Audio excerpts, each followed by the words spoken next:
Gemstones. Welcome to Friday nights live. Yep, already fixing the hair.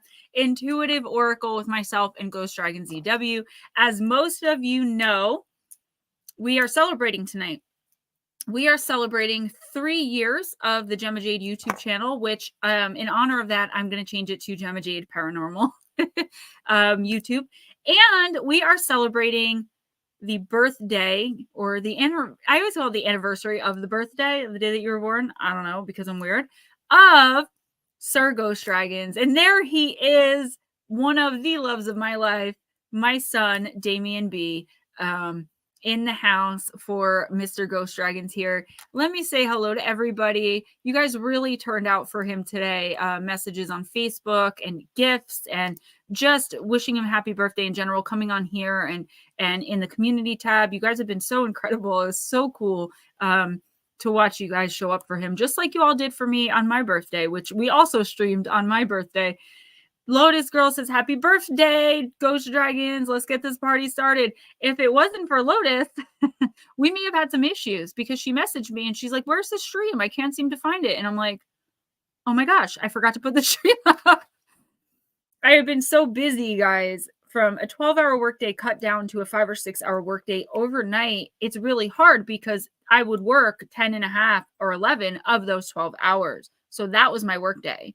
So smushing that down to less than half has been really stressful on me. I've really been going through it, but I'm catching up.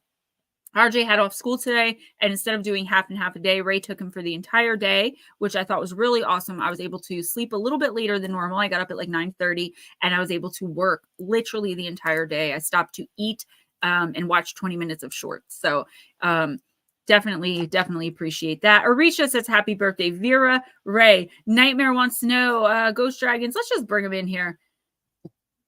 Are you 500 year? Oh, look, he's a celebrity now. Gotta do it right. Thank you, everybody. I gotta be honest, it does kind of make you feel that way. Like, I remember my birthday for like an entire week or two leading up to my birthday. It was just gift after text message after comment after your birthday, and it makes you feel so good, especially me. Like, my birthday is always important to me. There was a time in my life when I was younger that it wasn't even celebrated. And so now I take it very seriously, celebrating my birthday. I will remind you a week in advance that it's my birthday. Like, I'm that person. So it does make you feel really good. I mean, if you can imagine perfect strangers that you never met going out of their way to say happy birthday to you and sending you small gifts or wishing you well. I mean, it's cool. It's really cool. And we just appreciate you guys showing up tonight. Chillin' Charlie. Yes, hit that like, please. Cindy Norris, yes. Mama Cindy. Miss Lindsay, what's up, girl? Mark Halstead, hello, handsome. My baby, Damien. Grey Wolf says, the birthday boy. What's up, Jarvis? Congratulations, Gemma, on your 3 years. Thank you. I honestly thought it was 4. But I thought back and I was like, no, 2019, I definitely was not on YouTube. But I was planning it. I procrastinated for about 8 months with the channel. I would make content and then toss it. And then because I was really scared. But here we are. So Miss Grey Wolf says, we love our dragons. Ralph and Cassie Francis will be home in about 45 minutes to an hour. Actually get to watch a live show for once. And well, as always, love and light and peace to you. I really hope that you find physical peace. I hate seeing any of you guys hurting. I feel like the protector of the group, as your humble leader. Yeah, Jarvis, he's going to show it all off. Don't worry. Max Stacked, what is up? Yeah, Steven with a V. He was in Wednesday. Multifaceted Jules, I just got your email. Just got it before stream, and I took time. I did email you back. So let me know that you got that, because I think I put a time in there that we're going to connect and what I'm going to do to get your text messages working again. Because yes, I sent you that box and now you're looking at a million things and not knowing what to do with it. And I'm so sorry. My life has been so hectic with the workday. So I'm going to let Ghost Dragon show off some of his gifts, and I'm going to sit. First of all, I want to, Damien, hello. Long time no talk, young man.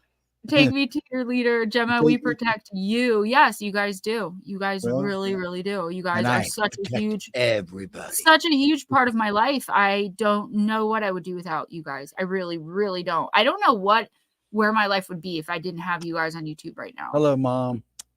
Oh, Grey Wolf, I'm so sorry. Mom, my mom says, hello, everyone. Just want to say happy birthday to an amazing man, Steven. Hope you had a great day. Much love. Thanks, Mommy. So much. In fact, I'll show that first. This is the show off shirt. your gifts. This is this first one is from Mom. Bless her heart. Thank you so much. My dad just thought this was the most gorgeous shirt.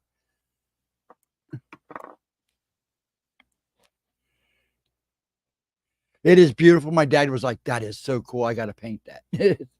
And then Mr. Jarvis sent me 2 gifts. Thank you so much, Chris. They're so cool. Actually, my son does something and he's going to copy these, and they're stickers of each of the movies and the Japanese versions. They're so cool. I don't know if you could really see them, but my son is going to copy this and then put them on something really cool. I'll show you that here in a little bit. And he also sent me my favorite little monster. Hey, Miss Pixie. He sent me a Pop Godzilla. Let me take it out here real quick so you can see it. Yeah, it goes with my collection because I have 3 of these already, and it's perfect, Chris. It was. Thank you, sir, so much. I told my dad today, all I need now is a big freaking Godzilla cake, and this kid would be happy for the rest of his life. That's true too. I know it. It is true. And then see, here he is. He's so cool. I appreciate it, folks. You guys are so loving. Thank you. And you guys have blown me away today. I actually sat and cried. My dad was freaking out. He goes, you're crying. I go, yeah. And then somebody, I don't know who it was, it said friends. So I've taken it, came from a bunch of different people, sent me all these dang shirts. And I love it. Okay, you got. These shirts are pretty awesome. I'm a little jealous. I got to be honest. Fellowship of the Ring. They're all geek shirts from Geek Boxes. And my son has this shirt too. We got a Geek Box together and he kept the shirt. So I didn't get this one. So now I have my own. But it's a Fellowship of the Ring game style. And then all of you know who Masters of the Universe are. He-Man. That's so cool. These are so awesome. And it's so cool. And then, of course, you can't get a box of t-shirts without Godzilla. So this says Titan Godzilla. And then on the back, it's got Godzilla. The next one's my favorite, though. Aside from the dragon one Mom and Damien got you, because I really liked that one. That shirt is so cool. My dad wants it so bad. What's up, Paradox? And then this one, Metrix, Follow the White Rabbit. This is so cool. And then the Goonies shirt, which I didn't realize it was a Goonies shirt until I really laid it out. And this says Never Say Die. Never Say Die. With One Eye Willie and them in it. And then when I was pulling up the t-shirts, I don't know if they knew it was in there or not, but a pack of Jurassic Park socks. And then this is what my son got me. And Chris, this is what he's going to do something like this with those stickers. This is what he does at work. And it's every Godzilla they ever did. And it's pretty cool. It's kind of dark. It's hard to see on here. But yeah, it's pretty cool. But he's going to do something like that on the stickers on this, so I don't have to take this. I'm afraid I want to keep them. So, but there you go, folks. And then all the the happy birthday wishes. Thank you so much. I mean, you guys blew. And we also got him something from chat. I'll turn it so you guys can see it. There you go. Let me see if I can get it closer. Yeah, we can. I think some of you guys saw this. And you go like this. Woo. There it is. And it's double dragon head here. Let me turn on this light and you can really see it. That is from donation money, guys. I wanted to do something nice for Ghost Dragons from all of us. Thank you so much, folks. I mean, I was literally in tears. I did not expect this at all. And I appreciate it all so much. You guys are too good. Now you know why I'm the guardian of the gemstones. Lotus Girls is on back. We had a new stray cat show up and went straight to the feeding bowl. So hungry and so skinny. He's letting me pet him so he's not wild. Oh, that's awesome. Arisha, you got it, sweetie. Just come back on when you can. And if we don't get to you or whatever, I'll just timestamp you. I am going to timestamp also Ghost Dragons Blue Crossroads. Okay. Yes, I He's figured you would. traveling. He doesn't think he could stop in. No, yeah, he's on the road. He's getting meet to 20s tomorrow, most likely. I'm so jealous. I'm like, if the three of you don't take a picture together. Really? I was a little upset too that we took pictures together, and I mean, I have them on my Facebook. I just would have to go back an entire year. I didn't keep them. Well, I put them away and I can't find them. But I put them in a they file. should just be on your Facebook. Because I cleaned my Facebook. I've been having trouble with Facebook. I went in there, my whole page was wiped off one day. They're dropping my friends. I'm like, I had to refriend Blue like 3 times. Yeah, there's a few. That's happened to me a few times as well. So, and it's like, God, give me a break. Roger Blair, Nicole Perrone, thank you guys. Chillin' Charlie, what did I say last week? My mom just said it. I love that name, Chillin' Charlie. I think that's so cool. I hope I spelled it right. You spelled it right. I told you, we're just randomly standing there one day, and she's like, but you know who I like? That Chillin' Charlie. She's like, that is just such a chill name. I said, yeah, that's what it's supposed to be. My mom listens in a lot because, like I always tell you guys, like, she doesn't like to really come in because when you guys talk to her, she can't keep up with the typing, and then she feels like she's being rude. So if you guys talk to my mom and she doesn't answer you in chat, she's definitely not being rude. She just, she can't text as fast as us, I guess. Mm-hmm. Paranormal Pixie, me too. When Ray and I ran off together, I started a whole new Facebook, my whole new life. And I started a whole new Facebook, but I kept the other one inactive because there were some pictures on there that I would have liked to have had, but I don't know how to get in anymore. I don't remember the email. I don't remember the password. I started everything fresh. I mean, I guess it's okay, but it's just like people that have passed away. I have pictures of me with them that I would have liked to have had. Oh, you're not going to be able to go. That's Lotus Girl. Listen, it'll happen. We're all going to meet someday. I've been trying to plan the Pine Barrens. I cannot, you know what it is, guys, right now, unfortunately, and I'm going to get started in a minute. Don't worry. Total welcome. Aussie Sue, welcome. I'm going to get started in a second. But it's like, right now for me, the bottom line has to be like building my business and making money and getting to a point where I'm self-sufficient, because that's a goal in my life that I want. So work is, aside from my family, of course, the most important right now for me.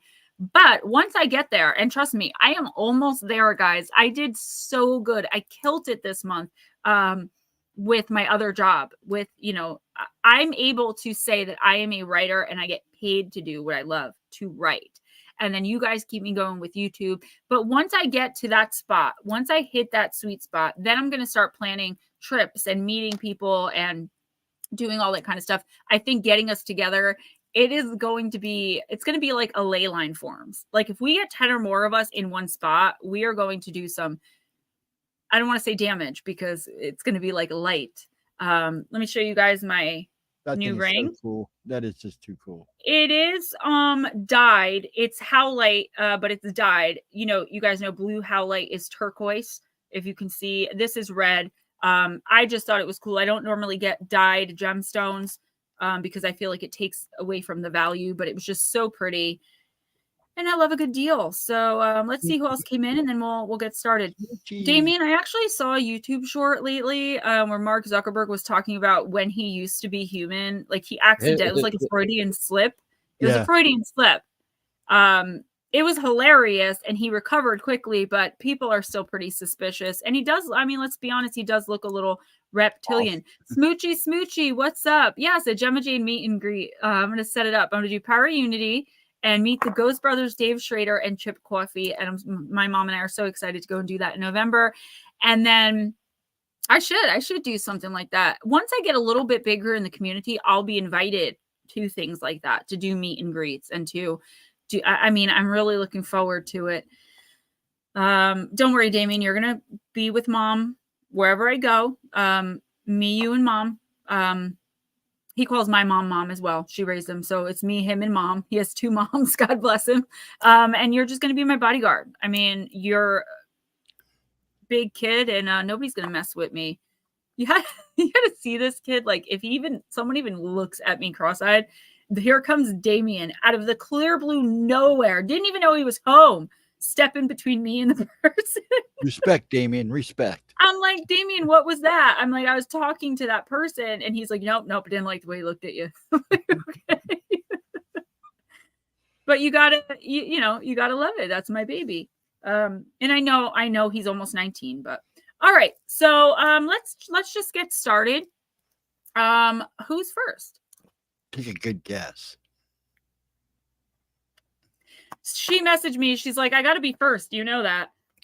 Lotus Girl, I am going to use the Beloved Dead. Guys, thank you so much for showing up and hanging out. I really wanted this stream. I was like, I want this stream to be high energy, but I'm like, it always is. It's always amazing. And we're celebrating, I can't believe, 3 years on YouTube. And you know what? I was told by somebody when I first started YouTube that it was going to take about 3 to 3.5 years before my name really started getting out there. And I remember feeling so discouraged. But here I am at 3 years, and I am just gaining and gaining. You guys, with the shorts, I asked you guys to show up with the shorts, and they're not going viral, which is okay with me. I just want people to see them. I went from having an average of, this is the truth on my analytics, 4.5K views per month. I have 19.5K views this month. Do you know what a tremendous jump that is? Gray Wolf, yes, you have been with me for so long. Gray Wolf, I know. As long as me. I know you normally have to be, well, everyone that came in the Steve Stockton Sema days, you guys have been with me forever. I know you have to usually leave early. Anyone else that wants a reading but has to leave early, let us know. And I would like to do Damien and Mom at some point in the beginning, because I know Damien has other things to do. And my mom's like, stop skipping me to the front. I'm like, yeah, but you're my mom. People get it. All right, Miss Lotus Girl. I got to say something first. It's been it has been an honor sitting beside you the last year or two. So thank you. Well, you hold it together. Thank you. Next Stacks, you actually sound like my kids. They're all like, you're going to do this. RJ is like, you got to get an extra play button for me, Mom. I want one for my room. I can't wait. I can't wait for that play button. That is, a goal of mine. That's a big goal, I think, for any YouTuber. Been that long. Yep. Hey, Black Dragons. Yes, you did, Jules. You did. Black Dragon, Cypher 5. All right, let's do this now. I remember when I first said I was going to start YouTube as like a career. Everyone except my mom and my sister. My mom was like, that sounds like it's going to be fun, but just don't give anyone your money. That was my mom's advice. It's the other way around, Mom. Well, she never watched YouTube before. She didn't know. All right, Lotus Girl, you got the card of expectation. Guys, yeah, again, don't forget, if you have to leave early, let us know. That way you get a reading and you don't wait around for nothing. Yeah, that's what she said. Don't give anyone your money. She said, do what you got to do what you want to do, live your life, but do not give money out. They're all scammers. Lotus Girl, subjective and objective are at a bistro on a blind date.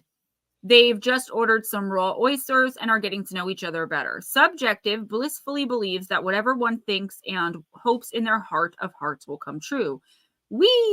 Objective, a just the facts kind of guy, is firmly grounded in reality and goes with the flow. Whatever happens, happens. Subjective is always helping people like a veritable Pez dispenser, popping out the appropriate wisdom, love, or resources with the silent condition that this offered level of support should and will be reciprocated. But, moans subjective, can you believe it? They never do. They never do. Objective interjects, this is so confusing. Our oysters are here. They both add a splash of mignonette, clink glasses, and merrily down the hatch go the first couple of oysters. These are going to be the best ever. Magnificent, thinks subjective.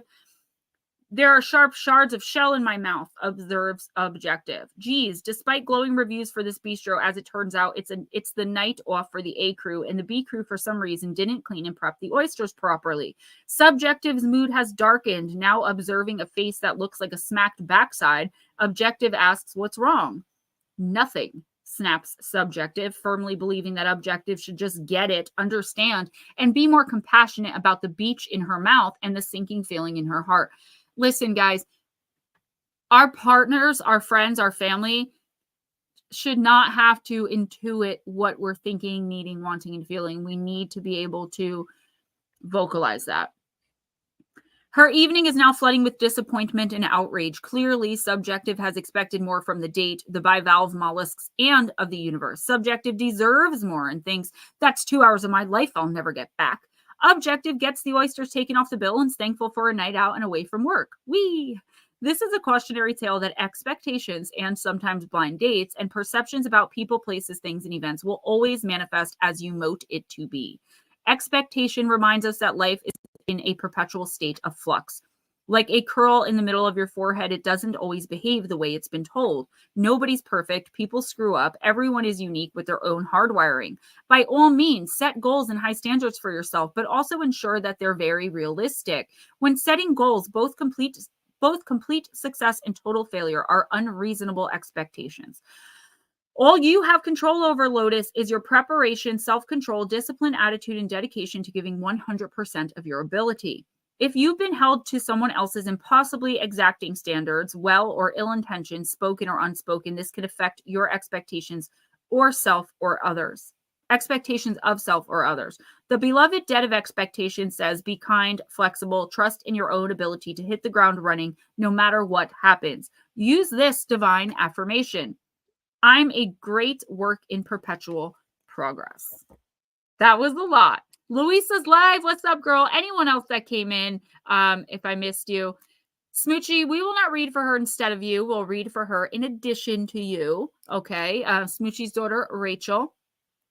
You got it, girl.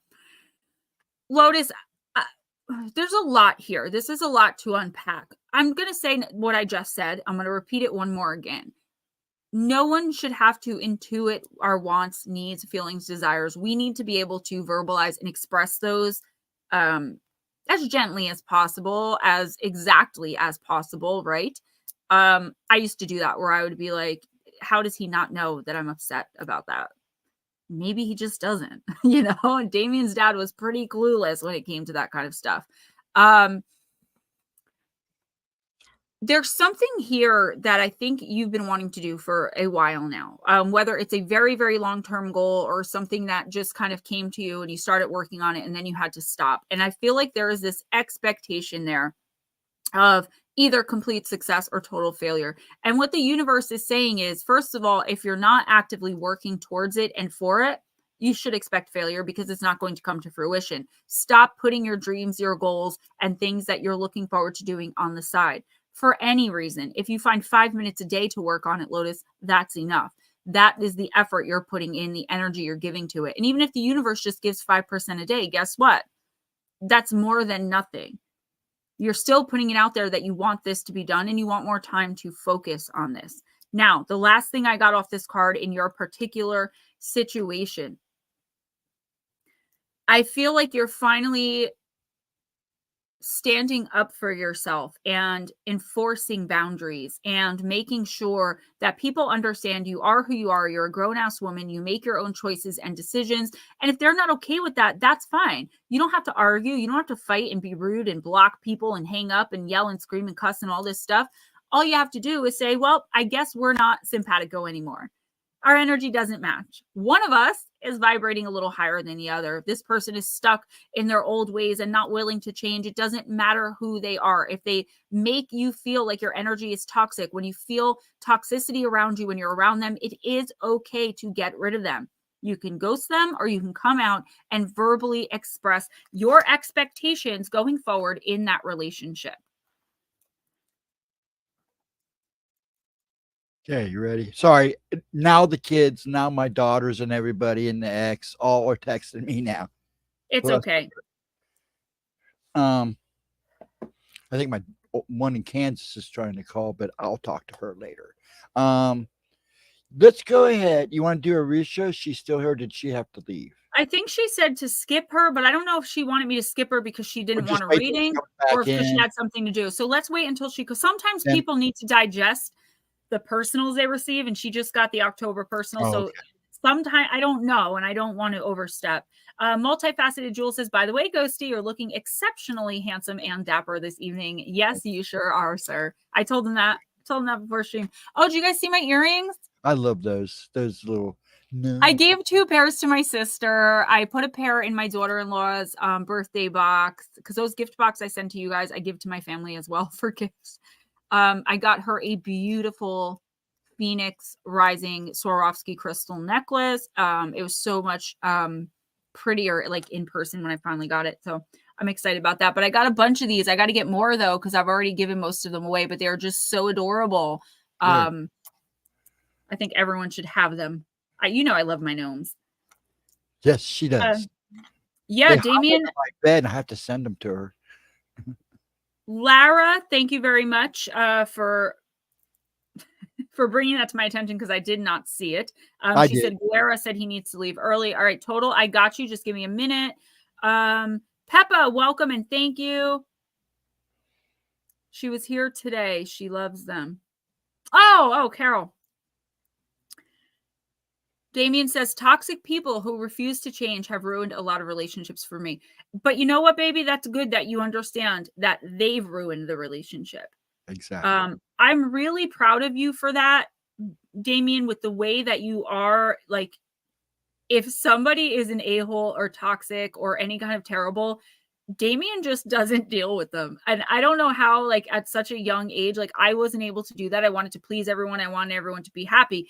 And he is that kid too, but like where it'll take me 10 years to get sick of somebody's crap, it'll take Damien like 3 tries, like 3 strikes and you're out, and that's it. And there's nothing wrong with that. What's up, Bobby?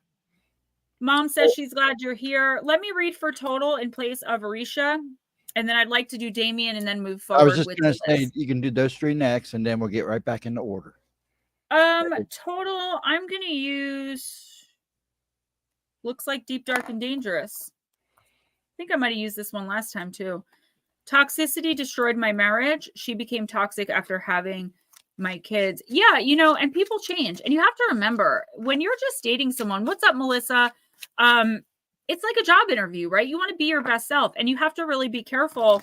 I'm in this mind frame now. I don't know if it's fortunately or unfortunately, where I'm like, okay, I'm just going to assume everyone is a narcissist until they prove me wrong. Because I can't take it anymore. Okay, Lotus, I got you. I just wasn't sure if she like just didn't want one or if she was busy because she said I'm doing something with her, but everything's okay. Yep, I got you. All right, total, let's do this. You know what though, total, you got your kids out of it. That's what I say. I don't regret any of the relationships I was in where there were children, and I don't regret any of the relationships I was in general because they all taught me something different about myself and about love. I don't think I'd be who I am without every single one of them and their crap. Although I was not a really good person for a long time. Hello, Miss Bacon. Total, you got Cersei. Alchemy, card number 23, my favorite number. Somebody got this last week too. I remember reading this, and yeah, the crystal companion was something I don't have, which is Violet Flame Opal.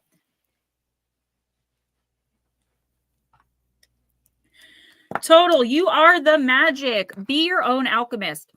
Deepen your plant and herbal knowledge. Do not trust fleeting first impressions. That's important. We're just talking about that. Total, absolutely. Absolutely. Sometimes things are not exactly as they seem, so look deeper. Get clear about what's real and about what isn't. Cersei is probably one of the most intriguing, deities within all Greek mythos. Born of the god of the sun, the Titan Helios, and the ocean and Perse, she became one of the greatest sorceresses, herbalists, and potion makers in the ancient world. Misunderstood and feared, it was said she was beautiful and had eyes like all of Helios's children of bright, shining gold. The myth that most people recognize about Cersei is that is that of her home on the island of Aia, full of tame beasts such as huge lions, wolves, and massive tusked pigs. When Odysseus arrives, he marvels at this graceful woman alone except for these huge creatures, but soon realizes that the creatures are all formerly men whom Circe has transformed into beasts with a potion, and his crew are some of those men. Again, here is the idea that a sorceress would automatically have to be of ill intent and giving pig-making potions to sailors. Maybe a bit of evidence to this, but let's look a little bit more closely at the myth. Imagine being Circe, hunted by the great Athena, exiled to this island, and being alone except for your skills in potion making and magic to protect you. Every now and again, a boatload of sailors comes to the island, sometimes accidentally during a storm, sometimes simply to rest and gather supplies. Circe offers them some hospitality, salt, food, but she's a woman in their eyes, vulnerable, and in fact, something to use as they will. She is S.A.'d. She is determined this will never happen again and decides that every man who comes to the island, unless they leave that very same day, will be transformed. Things change somewhat when we know the motive, right? Circe is able to pull together the elements and the plants in order to synergistically create magic for all kinds of reasons. She assists her sister Pasiphae when she gives birth to the Minotaur, and it is suggested she created the potion that transformed Scylla and the potion that brought Odysseus back to life after he was killed by Telegonus. In a long and interesting life, Circe defended, hindered, assisted, and created big magic. Plant companion Rue, crystal companion Violet Flame Opal, which is a beautiful stone, by the way. I wish I had some. A blue flame, violet flame opal specifically. Damien, exactly. It's like witches and sorceresses have been having a bad PR day for millennia. And it says that in one of these cards, and it's so true. That's why we want to take that word back. But unfortunately, I think it's been sullied and tainted so bad that it's just, we got to come up with a different word. Greek mythology, yes. I found a Viking gnome that I got for you. So you put it on your dresser. It was so cute. Black opal. I don't know if I ever heard of black opal, but I'm sure it's beautiful because I love all opal. So, okay. Total, I feel like there's a situation in your life right now where things aren't as they seem. I feel like you need to be really careful in the next week or two with choosing sides, okay? Someone is going to somehow try to suck you into some form of drama. I'll give you an example. You know, you have 4 siblings and 2 of them aren't talking to the other 2. They want you to choose a side. Don't do it. I feel like you're not getting the full story. You know how they say there's 3 sides to every story? There's your side, my side, and then the truth. And the truth usually lies somewhere in between the 2. That's what's happening here. You're being sucked into some drama that has nothing to do with you. I also feel like you are too quickly judging, or I don't want to say judging because I don't think you're judging, but you're looking at someone and being like, okay, this person's full of crap, obviously. But really that person may have something deeper going on that you don't know about, where they really do need you as a friend, or they really do need you in their life, or they really do want to get to know you or something like that. But the universe isn't allowing for it right now. So don't be so quick to judge a person. I don't want to say by how they act, but like if someone seems flaky or something like that, go with the flow in that situation, because I think it could be a good thing. Paranormal Pixie, I definitely want to share that article with the gemstones. Tells about a number of types of leprechauns. I do have the information on the book. From what I found, it says you can read it. And like I said, you, me, and Ghost Dragons have to get together to do our nights, because I'm losing views with the live streams. People are emailing me like, yo, what happened with Lara? They think you and I aren't talking or something. Like there always has to be a drama. So I would like to do that. And whatever night of the week that you want that Ghost Dragons is not on, just let me know. Whatever night of the week works best for you, aside from Friday and Saturday, obviously. So you figure that out and we'll do it. Who's next? You're welcome. Damien. Oh boy. All right. Do you have one of your dragon decks? Not on hand, no. Damien, I'm going to open a deck I didn't have open already. There you go. Drama. Okay. Damien, I'm using Alice the Wonderland Oracle. Mark Halstead, I think you would be a good guest, either for myself or Lara or even Ghost Dragons to have on, because of the pictures you have. If you're allowed to show them, or even just discuss like what you do and some of the things you've seen. So you don't have to be, people think that when you come on the show, you have to be on camera, and that's not true. You do not have to be on camera. You can put a picture of yourself. I don't know how to show you guys it right now, but there's a little picture, a picture of your choice. Yeah. It could be of you or whatever you want it to be. And it's just your voice. So you don't there, see? Like that. You can do that. And it will bounce around when you talk. So there you go. Bobby, mom says anytime you feel like talking, she's always there for you. And I am too. I just need to get you my cell phone number. Paranormal Pixie, listen, you've got the keys. Like what you would like to do, you do. Just let me know like a day so that we know that day and that time is going to be set. Background when you turn your camera off. Yes. And total, to answer your question, not this coming Tuesday, but the Tuesday after.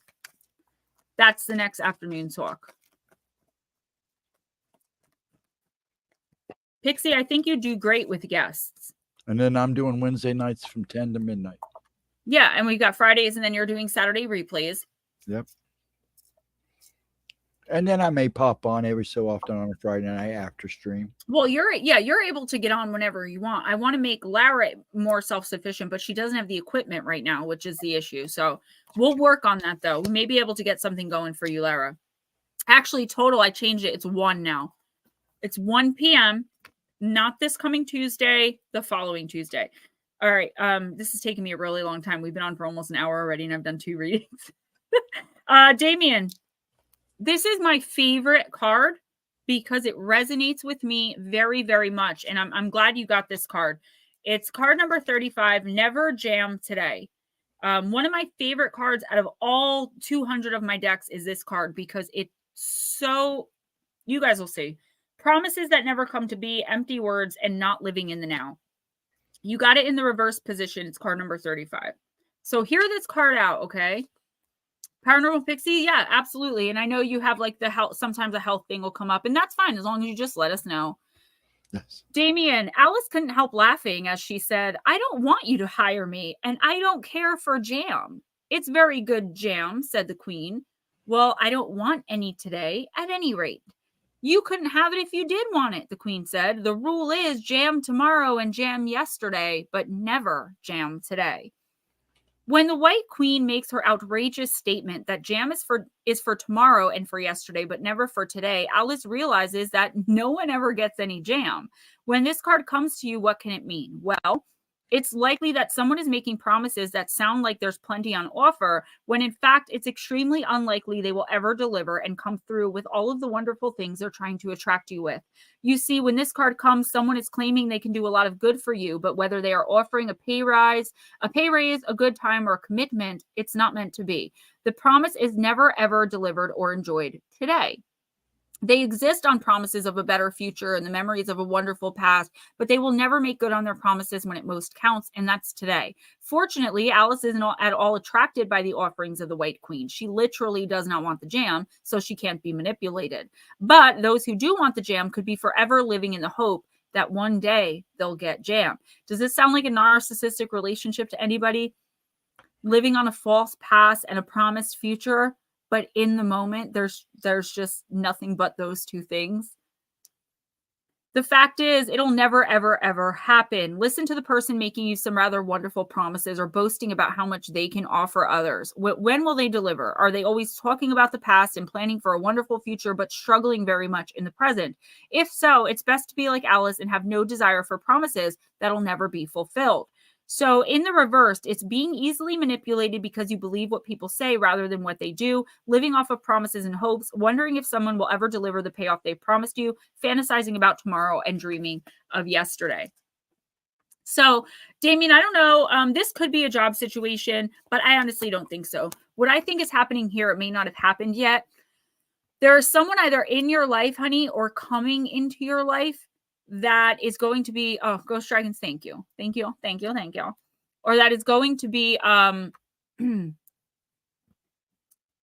like, I feel like there's something that you want in life. Like it could be a job or it could be whatever the case may be. And this person is like, don't worry, I got you. Like I can do that for you.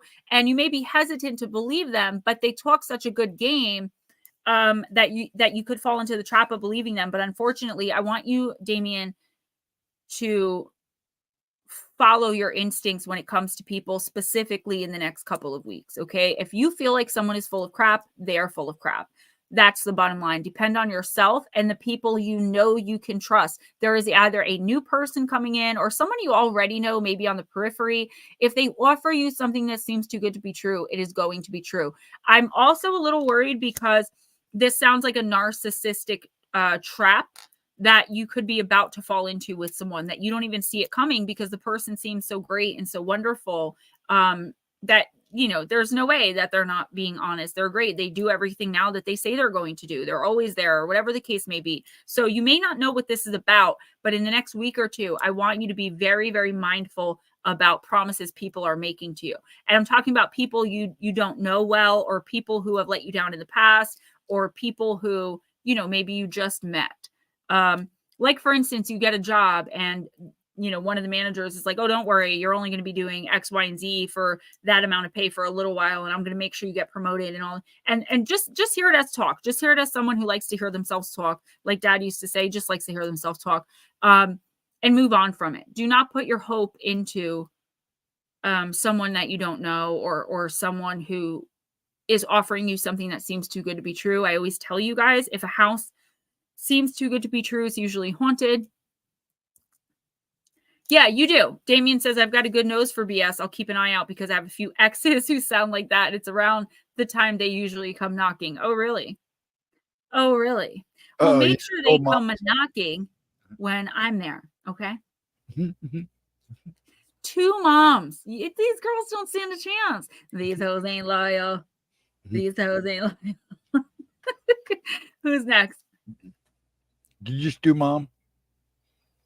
Mom's next. Mom, I'm going to use my new deck, The Beloved Dead. I can't.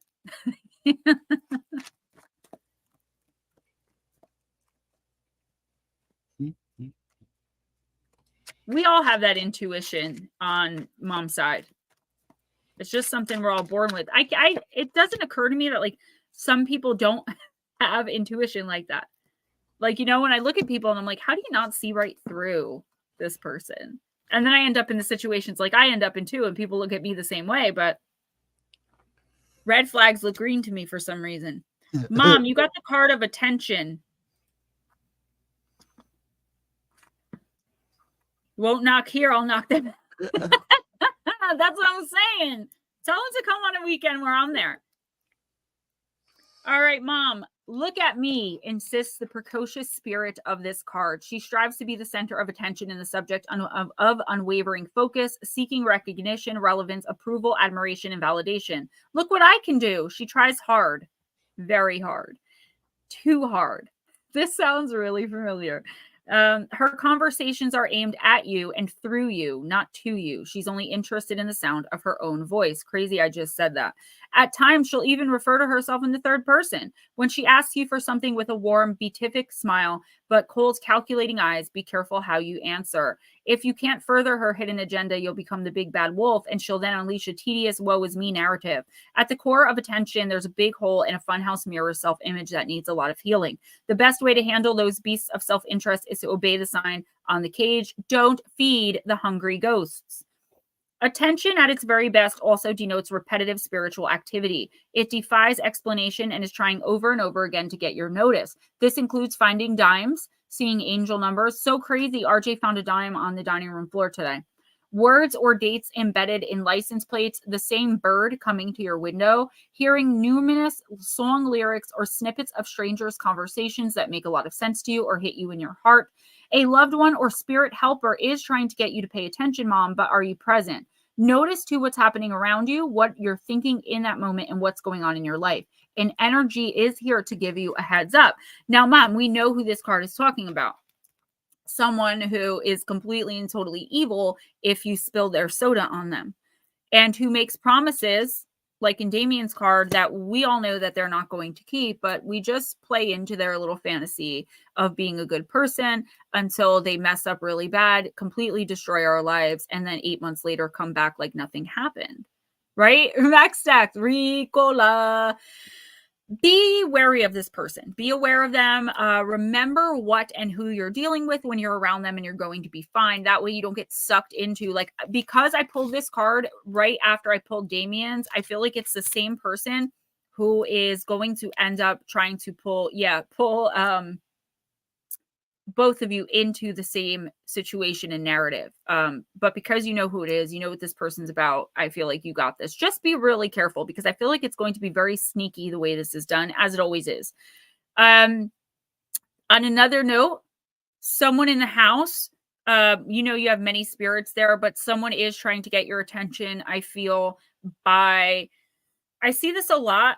Leaving, like, you know, when you do dishes and there's like those little droplets of water left in the sink, and you like walk away because you just did dishes. I feel like they're leaving little patterns, like a heart or zigzag or something there. Your floor is definitely popping into my head, specifically the downstairs kitchen, back room, and bathroom, and the birds or butterflies somewhere in your vicinity. This is someone who passed, who's trying to get your attention, just to let you know, like, hey, I'm here, don't be scared. The knocking, I feel like, is them.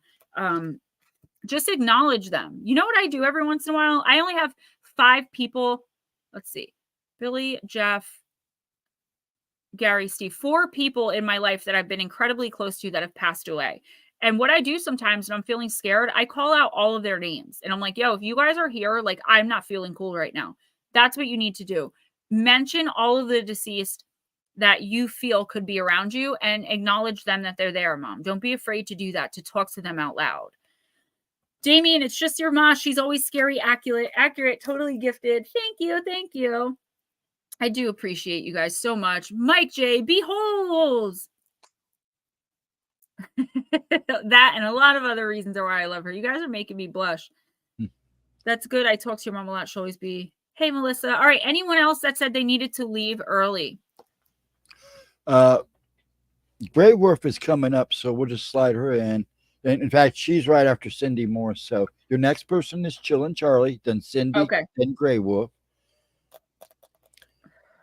Chillin' Charlie, I'm going to use Anne Stokes Gothic.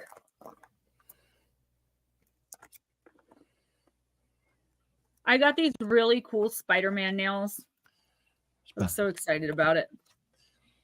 You go with his jammies? I was like, they glow in the dark. He's like, do they? It's the way he says it. He sounds like my mom. Dude. Really?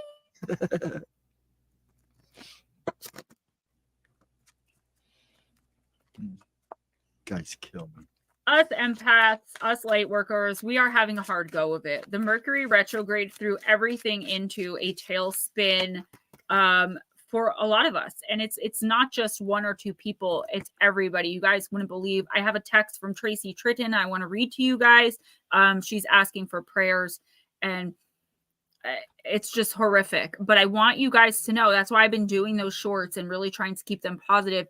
Don't give up. The reason for delay sometimes is that there's something evil up ahead that the universe wants to pass by, so you don't get sucked into it. So these are the nails I have on now. I got the Spider-Man one today, but they have like the little death's head moth and the moon.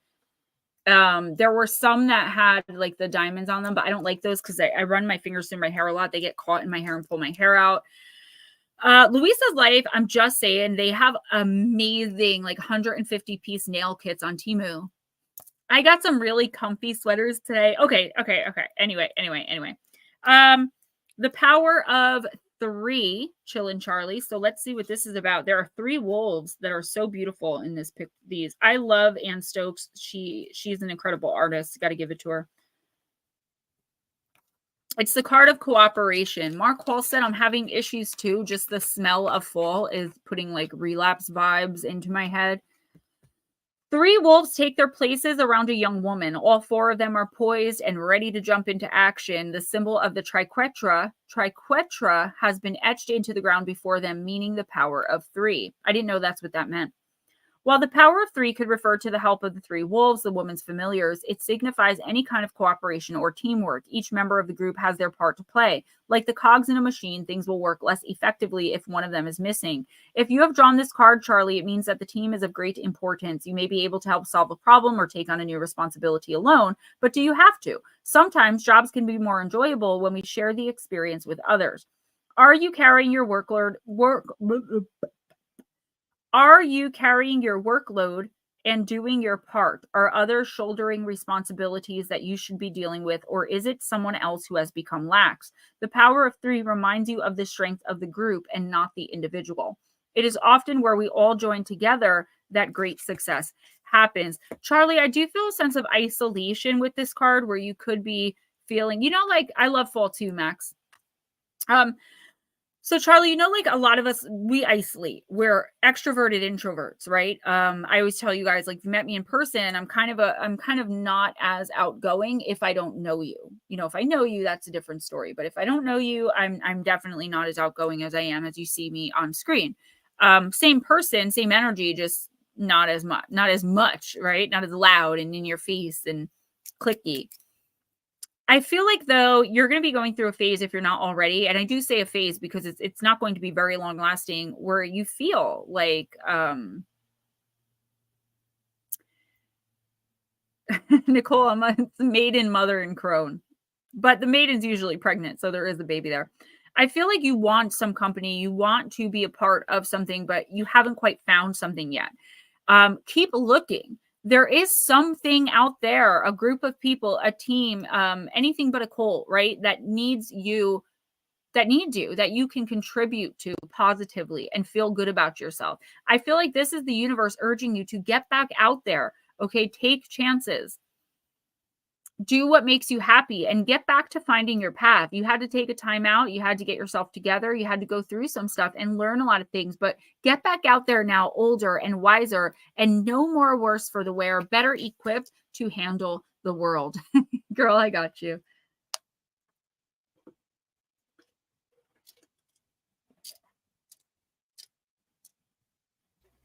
Cindy, when you're ready.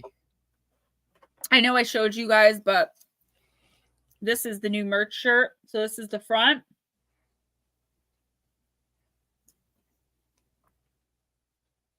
I love those shirts. I love that picture. I was going to wear it tonight, but because it's your birthday, I did wear my dragon shirt. Thank you. This is a half shirt. It only comes to here, but I wear a tank top underneath. Sasquatch also have the number 3. All right, who's next? Cindy. Miss Cindy. Yes, You're welcome, Charlie. Cindy, I'm going to use the signs of the times. Thank you, Damien. I got it from Rainbow. I sent a picture to Ghost Dragons. I'm like, that's cool. He's like, how much is it? Here. And he PayPal'd me the money. Cool. Gotta have it. Happy birthday, Steven. Thank you, Max.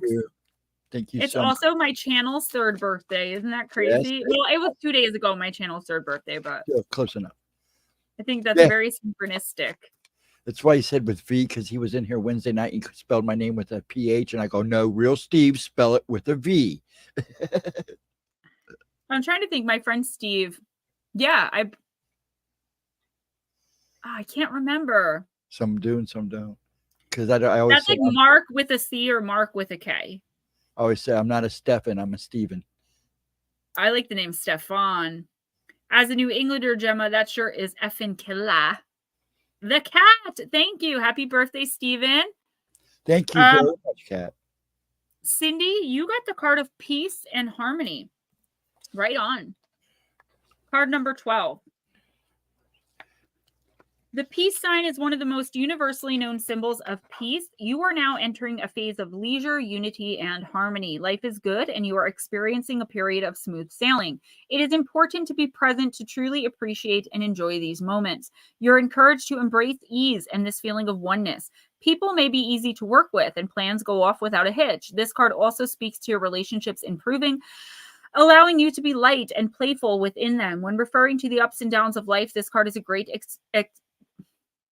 a great representation of the ups. Instead of worrying about how long this will last or if it's too good to be true, bask in the comfort this energy will bring. Additional meanings, reconciliations, and apologies. Enjoy people and activities that make you happy. Peaceful endings that bring new beginnings. Inspired by life. Peace. Yeah, Cindy, I feel like you could be coming out of the dark night of the soul. Not so much to like major spiritual ascension, but at least to a point where a lot of the stress starts to fall away. Like maybe you're getting better at enforcing boundaries, or maybe you're getting better at saying no, and you're just coming into yourself. I feel like this is a really good time in your life. In the next week or two, here's the thing though, try to enjoy it, because I feel like we go through so much. We're always waiting for the other shoe to drop, no matter what the situation may be. And with that, we end up manifesting the other shoe dropping. So, Cindy, this is a really great card, and I don't pull cards like this often. So it doesn't mean that every bad thing that's happening and everything you're going through is just going to stop. But it does mean that it's going to lessen. It's not going to be one thing on top of the other, on top of the other, on top of the other. But do me a favor, try to enjoy it, okay? Try to understand that it's the universe just giving you a couple weeks break, not so you can start worrying about what's happening next, or just take a time out, spend some time with yourself, for yourself, and by yourself. And understand that people have gotten along without you before. They can deal with a few days where you're just taking time to yourself. And that's how you're going to weed out the people that don't matter. Mind over matter. Those who mind don't matter. Those who matter don't mind. So if you need a day or two just for Mama Cindy, guess what? The people that love you and care about you will understand why you need that. The people that don't understand it, that's how you know those are the people you don't need around you. Mom, I wanted to say you, RJ had off school today for something. And when I'm coming by you next week, he has off Monday for something. So since I can't work anyway, I figured I would come by you. And guys, I know this is going to be so crazy and I didn't want to do it, but I have to. I can't do intuitive oracle during the week anymore for now until summertime. But I can do it Friday nights every other week and Saturday nights every other week, because when I'm by my mom, I go to her house on Friday nights and I won't be there in time. So I know it's a little bit wonky to like think about, but once we get into the groove of doing it that way, it's not going to be a big issue. You're just going to have to pay attention to when it's coming. I don't want to lose you guys, but I have to do what I have to do personally as well. I'm really worried about losing views and losing subscribers because Oracle is so... it's there. Like it will be there every single week. It's just about which day it is. I know, Mom, I miss you so much too. I thought it would be better if I come on the week when he has the Monday off, and then it gives us much more time to be together. Because if I'd come today when he had the Friday off, we still would have gotten there late and had to leave early on Sunday. So who's next? Okay. Oh, I'm sorry. Gray Wolf. And Melissa, I don't know how what I'm doing this weekend. You're doing the replays on Friday though? Right. I mean, well, tomorrow night. right? Yes, I'll be doing my midnight shows tomorrow night. That's for sure. And then that's pretty much it. My son turns 30 next Friday. So we have him 30, me 60, and Dad 90. Which with That's so cool. So yeah, Come it's on. cool. But anyways, I think we're just gonna wait and do something during the week.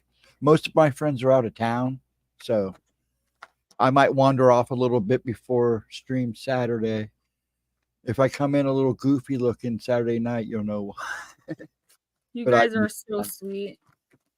Kat says, you can't lose me. I'm ride or die. You're so sweet. And Melissa said, Gemma, you ain't never going to lose us, dear. I love you guys so much. Paranormal Pixie, I agree. I definitely agree. We just need to do a bit more advertising on what days you'll be there. Yes, absolutely. Now that I figured it out personally with my schedule, now we can go forward and do the rest. And I do have to advertise more. I'm going to try to do shorts.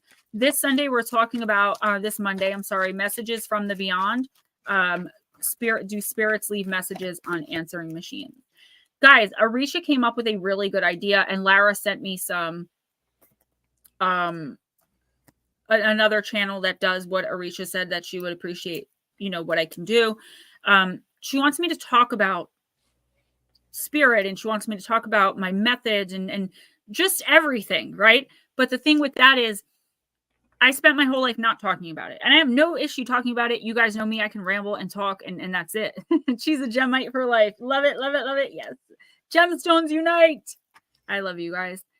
But I need you guys to send me in questions, because I need to start it off by questions.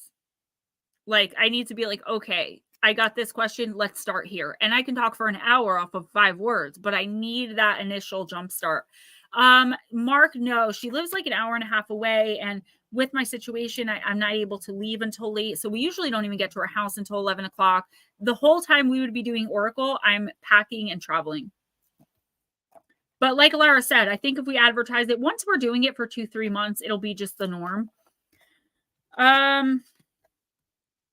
Gray Wolf, little brother, little sister, siblings, younger friends, and responsibility. Card number 40 from the Oracle of the Shapeshifters. Arisha, I am going to start doing videos, because if nobody sends me questions, I'm just going to go to other channels and grab questions from their like subscribers have asked and just start with those, because I think that's a really great way for me to get quick and easy content. Something I love talking about. I'm passionate about it. Well, don't tease me, girl. Gray Wolf, little brother, little sister is the card for those of us that have the responsibility of looking after others who seem to need more than we do. Having to take care of someone can be a chore, especially when it's expected of us and we're not getting paid for it. But it is important when we, as older ones, are called on to care for those who are more vulnerable, who have less sense, and who need more care than we do. And this is what this card is about. This card lets you know the time is coming when people are needy and ask for a great deal from you. Gray Wolf, you may need to care for an animal. You may need to care for little ones in your own family, or to be a peer at school, or have younger students rely on you. Younger people rely on you. These beings are not as experienced as you, and they truly will be relying on you to know where to go and at what time, and to keep safe. They may also be difficult to care for, not showing up on time, hiding from you, or refusing to do as you ask them to. It's important to remember that in these circumstances, you are an elder, a wise one, no matter what your actual age is. You have responsibility, power, and the trust of many when this card comes to you. Little brother, little sister, speak. It can be fun, can it, to look after us? We play, we're curious and explore, and we always want to know what's going on. We need your help to know what to do and when to do it. We may not know when we ought to go to bed, stop eating chocolate, or do our chores. We can tell that you're not our parents, but since you're looking after us for a time, we're going to test you. It will look like we're playing, but really we are seeing how much of what you say you mean. Whether you follow through with your word, whether you are to be trusted, and whether you are strong enough to care for us. We know it's not always easy to look after us. We take up a lot of space. We need care. We make you be responsible. And you may feel older and less carefree than you want to be. But there is a purpose in all of this, for you will learn more of your strengths and prove to others how wise you are and how you can handle responsibility. Work well with us, and there will be rewards. Get ready. Arisha, honey, we've got to work on that. Gray Wolf, you could be given a task or responsibility involving younger members of your own family, or be asked to mind other children, pets, or creatures. There will be expectations on you at this time to be responsible and mature, and you will be cast in a caring parental role for a time. While this could have its moments of frustration and annoyance, there will be rewards. You will discover your abilities to lead and show authority, to set boundaries, and to be a disciplinarian, to inspire others, and to teach others to be stronger, better people.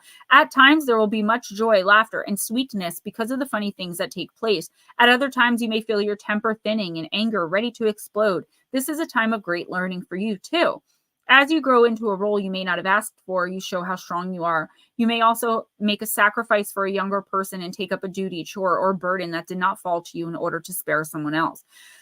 There is a heroic aspect in this card. It may not be immediately obvious to you or others, but you will be able to truly make a difference. Make the best of this opportunity to grow into the role of elder, wise one, and leader, even if you didn't ask for it. Okay, so Lotus Girl, hold that thought. I can answer it a little bit here, and I'm going to use that as my first question. So, okay, Miss Gray Wolf, I don't know if you care for animals or have a role caring for children. If you do, This card is just reinforcing that it's going to get kind of rough and overwhelming in the next couple of weeks. And the universe is kind of testing you on how you handle the situation. These are lessons you're going to learn that are going to bring you into ascension. Okay, there are lessons we learn in our life that move us forward, that help us learn and grow, become elders, become wise ones, no matter what age we are. And then there are lessons like this that prove to the universe that we are ready to ascend spiritually. This doesn't happen often, but every once in a while, I do get a card where I'm like, okay, this person is right at the cusp of either falling backwards and having to repeat a lesson over again, or moving forward and not having to deal with it again in this lifetime, maybe in other lifetimes as well. No children in your life right now. So this could be a grandchild coming in, a godchild coming in, a neighbor having a kid, you being asked to volunteer somewhere where there are children, or it could have to do with animals. I see now they're showing me this, but it doesn't necessarily mean it's definitely going to happen. They're like a hurt animal on your property, or I see you like with like a burden of something or someone else getting hurt. Okay, it could be an elderly person. It could be, and I do think it's an animal. But you are taking responsibility of this object, of this child, of this elder. Okay, and remember, okay, if it's not a child, you're dealing out spiritual help. Trust me, I'm drained. I was crying before stream because I couldn't keep up with everybody, and I felt so horrible that I'm not able to put myself in 5 places at once. You can be an elder and be 20 years younger than the person you're helping. It's not about man-made physical age. It's about your spiritual age. And the universe is saying, keep pressing on, okay? Whatever this is, if it's the spiritual help you're divvying out, it's going to get much harder. Protect yourself. Protect your energy from energetic and psychic spiritual vampires, the human straws, because they're coming in. So be on the lookout. Absolutely. Max Stacks at the gas station where I used to go, they tried charging 75 cents for a loose cigarette. We call them loosies. And nobody would buy them. So they had to go back to 50 cents and lose money. Okay, so let me just see quickly Lotus's question. I'm already running behind, but I just want to see. I started. Yes, spiritual breakthrough. Russell Gill, evening, y'all. Been a while. Yes, it sure has. So Lotus says, I wonder why demons run rampant, affecting people in every way as if they have free will, yet where are the angels and why don't they intervene? I'm going to just put this quickly, but I'm going to keep this question because it's very interesting. Listen, God, if you believe in God, the universe, our angels, I'm going to talk to you as though you do believe because you mentioned angels. They're not allowed to intervene because God gave us, or, again, whatever you believe. I don't want to get religious on this channel. We were given, let's put it that way, free will.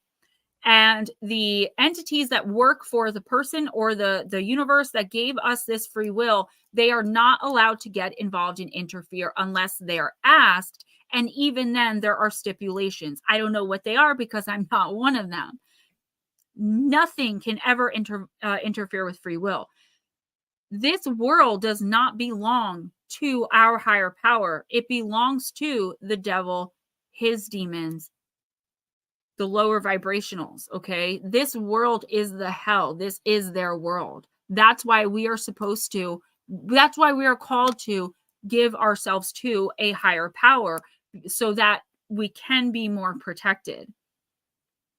But at the end of the day, getting involved, it's just not allowed because it would interfere with free will. And then we're not making our own decisions. And then it's just this whole backwards thing that goes right back to the garden.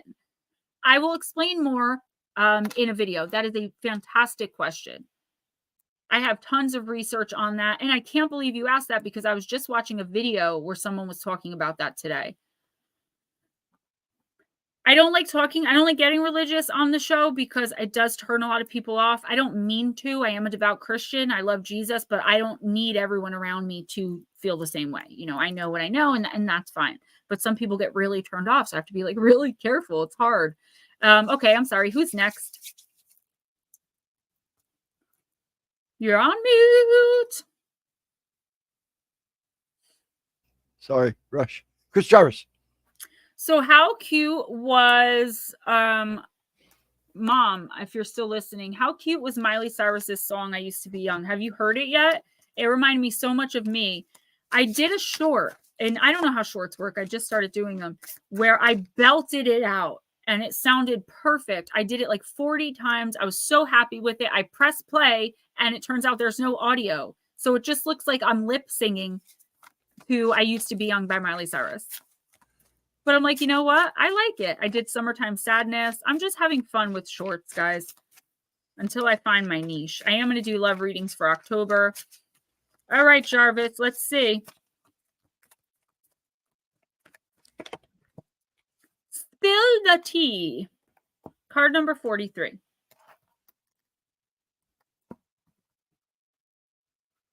You guys are laughing at me because I'm watching so hard what I'm saying.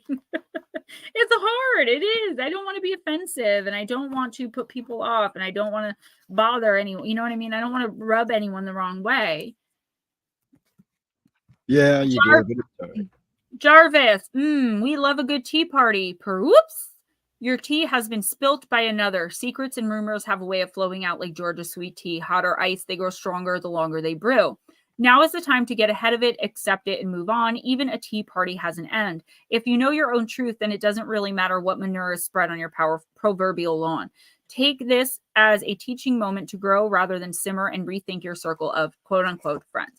So, Jarvis, whether you understand... Nice. What, Jarvis, I'm sorry, I was looking at Luisa's comment. Jarvis, whether you know it or not, someone has been starting a rumor about you. I don't know if they told a secret. I don't feel like you're a secret kind of guy, like a gossip, like don't tell anyone. But I do feel like there is someone in your circle of friends that you think is a friend to you who would love nothing more than to see you jump in front of a train. Like, this person is like manifesting your failure. And you probably are like, what? I don't know anyone like that. You do. In the next week or two, just be really careful what you say to people. We are in the shadow phase coming into, or we are, I can't remember, of the retrograde, the Mercury retrograde. So you have to be really careful with communication in general anyways, right? Technological breakdowns, emotional and communication breakdowns during the Mercury retrograde and the shadow phase.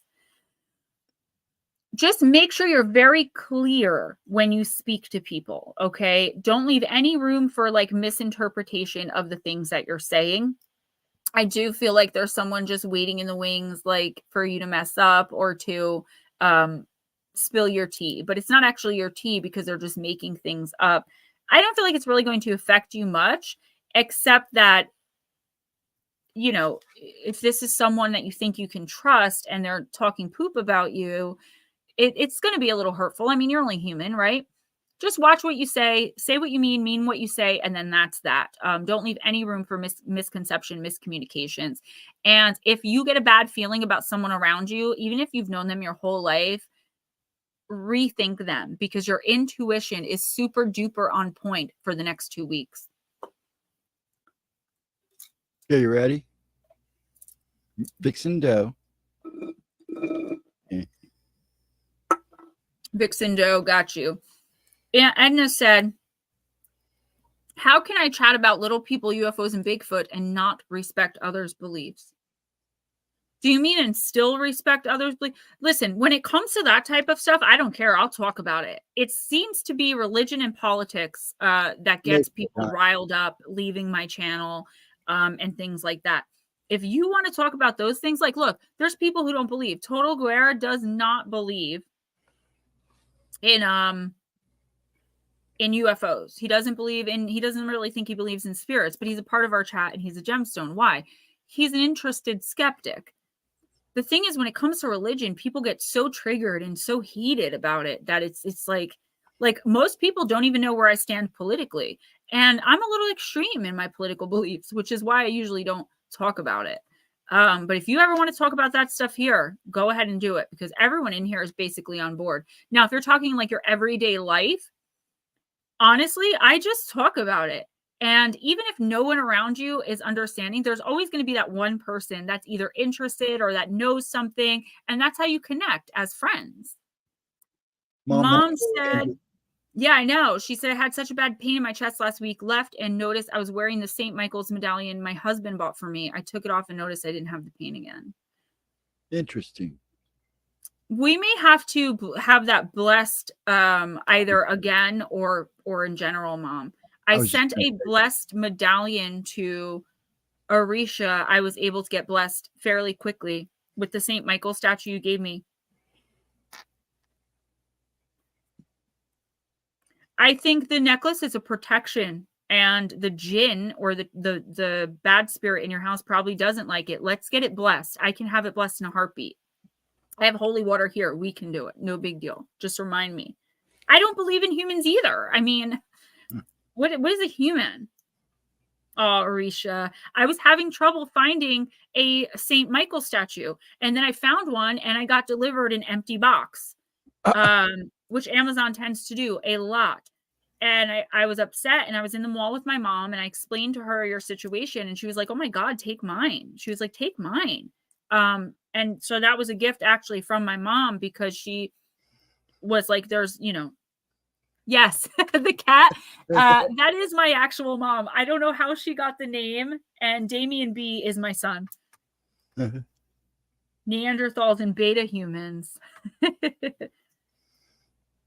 Okay, you ready? Yeah, and I feel the same way, and I don't get it either. I really don't, but I've gotten some poop about it. Yes, honey, I'm ready. I'm sorry. I'm having so much fun.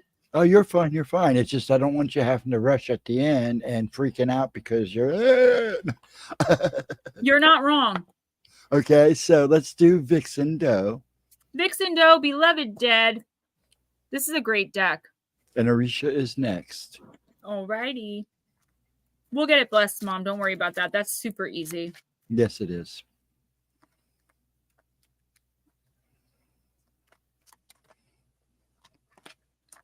Thank you for making Gemma, Mom.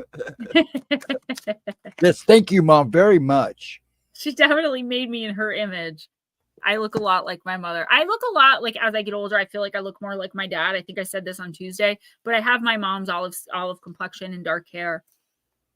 Whereas my dad is very, very light skinned, blonde hair, blue eyed Irish. Vixen Doe, you got the card of home.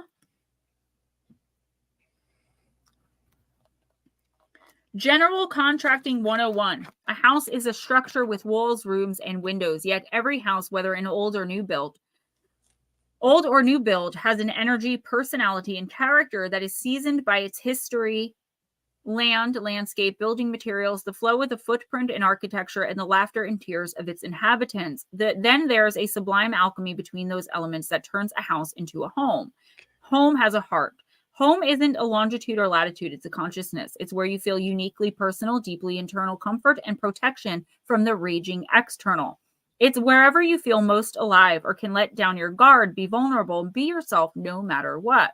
While this is a sanctuary that engenders feelings of well-being and belonging, home isn't always your own country or place of residence. You could feel at home standing on the ramparts of a castle overlooking narrow, winding, shiny cobblestone streets darkened by rain, or whenever you walk into your grandmother's kitchen and take that slow, calming inhale of the herbs and savory scents that permeate the place and your memories. That's what I was just going to say, my mom's house. Every time I walk in, I'm like, oh.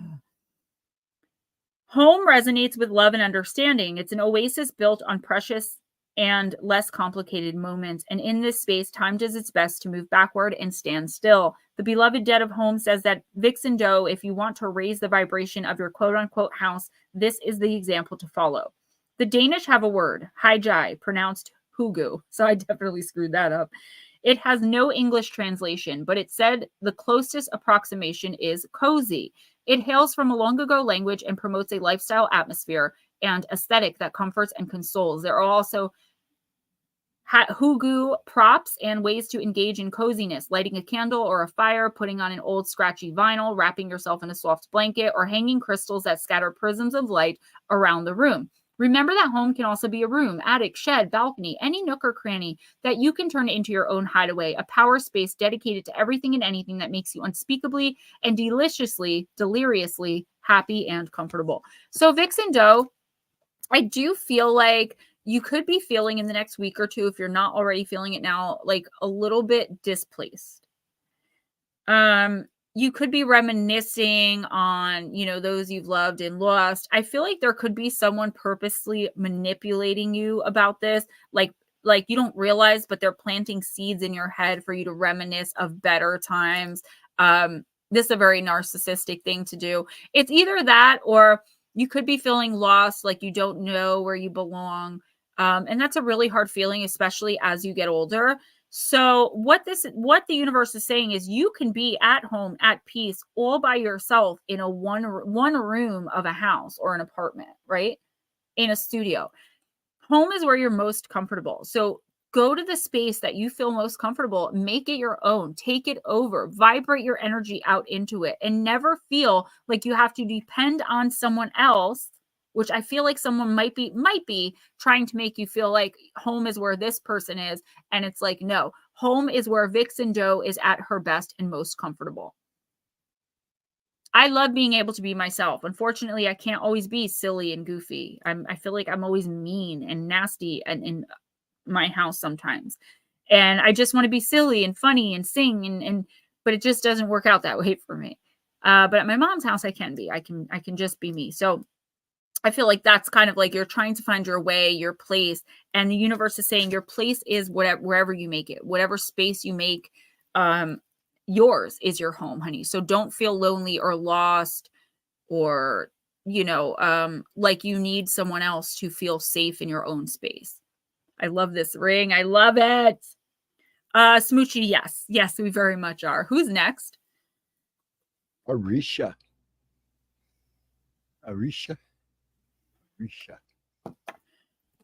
So my cousin likes me because of my political beliefs. Do you mean dislikes? I think most of the people in my family are on the opposite side of the political spectrum than me, but the people that I'm closest with, they agree with me. And that's one thing, like Ray and I always agree on. And if we're like having a bad day, one of us will start talking about politics and then we're suddenly on the same team. It's like the only thing that we get along with 100% of the time is our ideas about politics. Yes, Smoochie.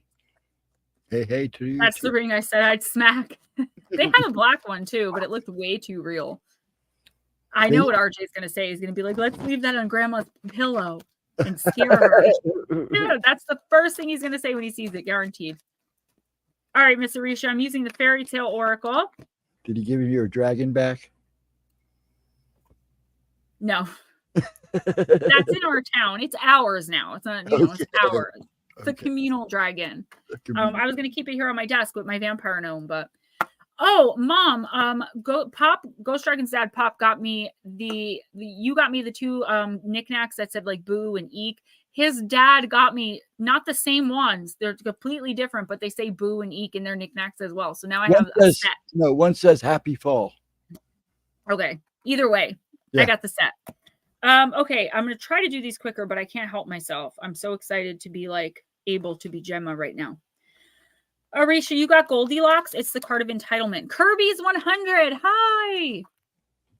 So first she tasted the porridge of the great huge bear, and that was too hot for her. And she said a bad word about that. And then she tasted the porridge of the middle bear, and that was too cold for her. And so she said a bad word about that too.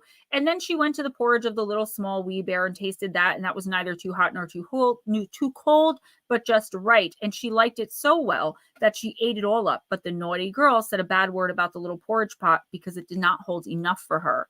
In this relatively recent tale, a pretty golden-haired girl wanders into the home that belongs to a family. She eats their food, sits in their chairs, and sleeps in their beds. And she does it all with the greatest sense of entitlement that makes me feel this card is all about those who have a sense of entitlement and who make use of the families of others.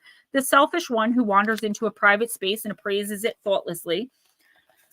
The one who takes over the territory of others without even considering the dangers of doing so. For Goldilocks, from the bear's perspective, is no pretty child, cute nor sweet. She's an invader. She has carelessly entered their home, disrupted their sense of safety, taken what she feels to be rightly hers, broke in, and took from them, and nothing she helps herself to belongs to her.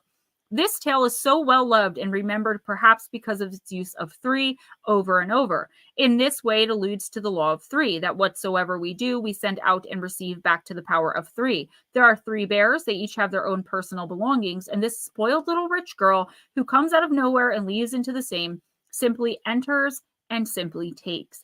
Goldilocks isn't hungry. She's not uncared for. She's simply looking for what is just right for her and has no qualms experimenting with others' belongings before taking without thought what she believes to be hers by right.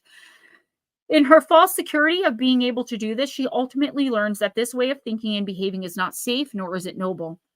The bears are strong and very family oriented. They look out for each other and can be seen dancing in unison in this image. Does Goldilocks want what they have, this closeness and this safety? It is then betrayed. Nope. It is then betrayed or trespassed upon. Goldilocks represents a sense of entitlement, and so it is with this card. Be aware that there is no real entitlement in this world, that what we have and treasure we have earned and deserve to protect. That to share we must be invited in, and growing up means not simply walking into other families and demanding we be cared for as though we were children. Many times in life we will attempt to gain the symbols of belonging, of the home and the family, of being just right, but we must acquire those for ourselves. The bears within the tale show us what a real family is. Goldilocks is acting completely without thought of others. Yo, she's out of pocket. Thank you, Cosmic Neighbors. Welcome. The bears are also symbols of deep unconscious, and bear medicine is particularly strong and wild. The deep unconscious and primal world represented by the bears is being disrespected by Goldilocks, and this too impedes her journey to maturity. She cannot grow up without respect for our deep animalistic nature. The bear is associated so strongly with the goddesses Diana and Artemis, one a mother, one an independent guardian of the forest, a feminine power. Goldilocks is disrespecting the strength, the power, and the sheer tenacity and endurance of the bear. The bear is the father, too, as in Odin, and the bear is the baby, the new life, the cub coming into the world. Bear is wisdom and respect, and that is what this card alerts you to. Where do you need to learn to study to respect in order to grow past a young stage and into full maturity? I don't believe that's the case at all. Kat, good night. Next time if you want a reading, let me know, sweetie. Got an itch. I'm sorry. I had to charge Lyra's necklace again. I wear this all the time. I love it. You wear it a lot. Smoky quartz is my favorite gemstone. Out of like millions of gemstones, smoky quartz. I sent Dave Schrader my only smoky quartz tower, but he needed it. Yeah, so who is this? Like, Arisha, all I'm going to say is, who is this person? Their energy is disgusting. They are narcissistic. I don't know if you know who this is yet. It could be someone coming in. We've talked a little bit about something going on in the past few readings that hasn't happened yet, but the universe is alerting you to it. And that's what's happening here. Somebody feels entitled for you to care for them or do something for them. And I feel like it's something you started off as doing as like a favor or to be helpful or because you wanted to. And now this person just assumes that you're going to do it. For example, every Friday you go to the homeless shelter and you donate $100, I don't know, to one of the homeless people just to do a good deed. And you do this for 6 months, but you can't go anymore because you don't have the money. I know I use silly examples, but bear with me. All of a sudden, those people you were giving money to are knocking at your door being like, yo, where's our money? Oh, you don't have it? Okay, I'll just take the TV. That's worth about $100. It's that type of energy. Like, how dare you? Who do you think you are type stuff? I feel like you need to put this person in their place. Stop doing for them. It's going to be hard because you're a good person. You're an empath. You understand that there's something wrong with them, that they do need something, but it's not, the $100, so to speak. It's not something you can give them. Okay. The universe wants to see you enforce your boundaries and stop giving of yourself to people who do not deserve it and who do not give back. When you put energy out, and I always use this example. So if you say to someone, oh, I like your shirt, you just put energy out there. So say it's someone you don't like and you're just trying to be nice and trying to be friendly and like cut the tension. You're like, oh, I like your shirt. And they don't answer you. You just wasted energy on nothing.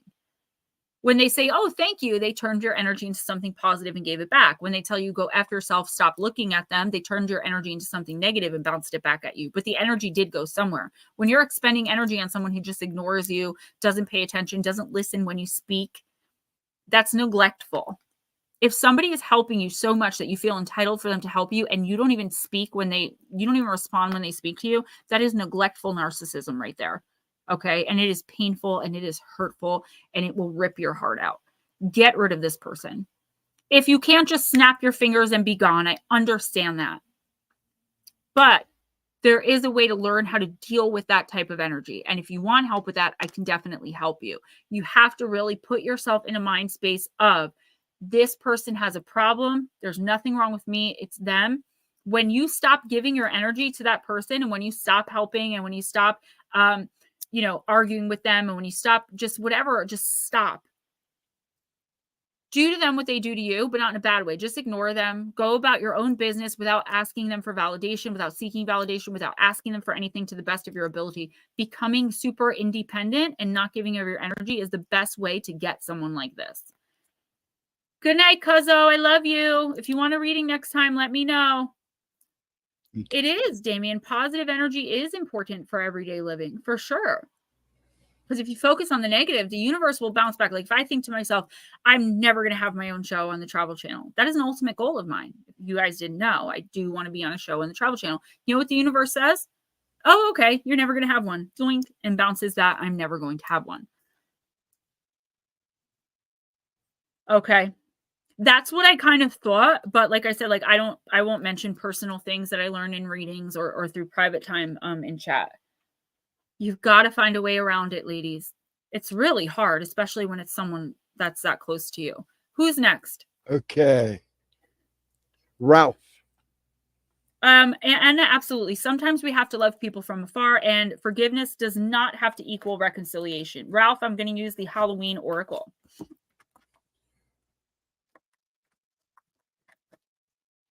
Yeah, Bobby, let me know next time. Just be like, cuz I don't think I'm going to be able to hang out the whole time, and I will make sure you get in. And don't be afraid. You got me on Messenger. Yell anytime. You're welcome, sweetie. Bobby, I'm going to messenger you. I don't ever use Messenger, but I'm going to messenger you my phone number if you need to talk. And you can give him mine too if you'd like. I appreciate that. You know, it's my family. It's my blood. He comes in all the time for me too. So I feel the sadness. It's there on you, Bobby. So, all right, Ralph and Cassie Francis, you got trick or treats, mischief and play. Paranormal Pixie, absolutely. She said it's like how I want to work and help people like Chip Coffee and Sarah Lemos do. Yes, I want to do that too. I don't know if I want to do it in like a medium role. I want to go in and do like energetic work and automatic writing and things like that. And by the way, Cindy Keza she did it. She did her thing on the Dead Files. I was really proud of her, but she was like, yeah, this is really bad. Let's get out of here as quickly as possible. And I'm like, you know what? You got to love her. Everyone has their own style. Yes, they do. Trick or treats. But she did. She walked right in there, and you can see that first episode where she walked into the house for the first time, she was strutting. She was like, I got this. And Amy Allen is big shoes to fill, and she did it. I was really impressed because I didn't know what to expect with her.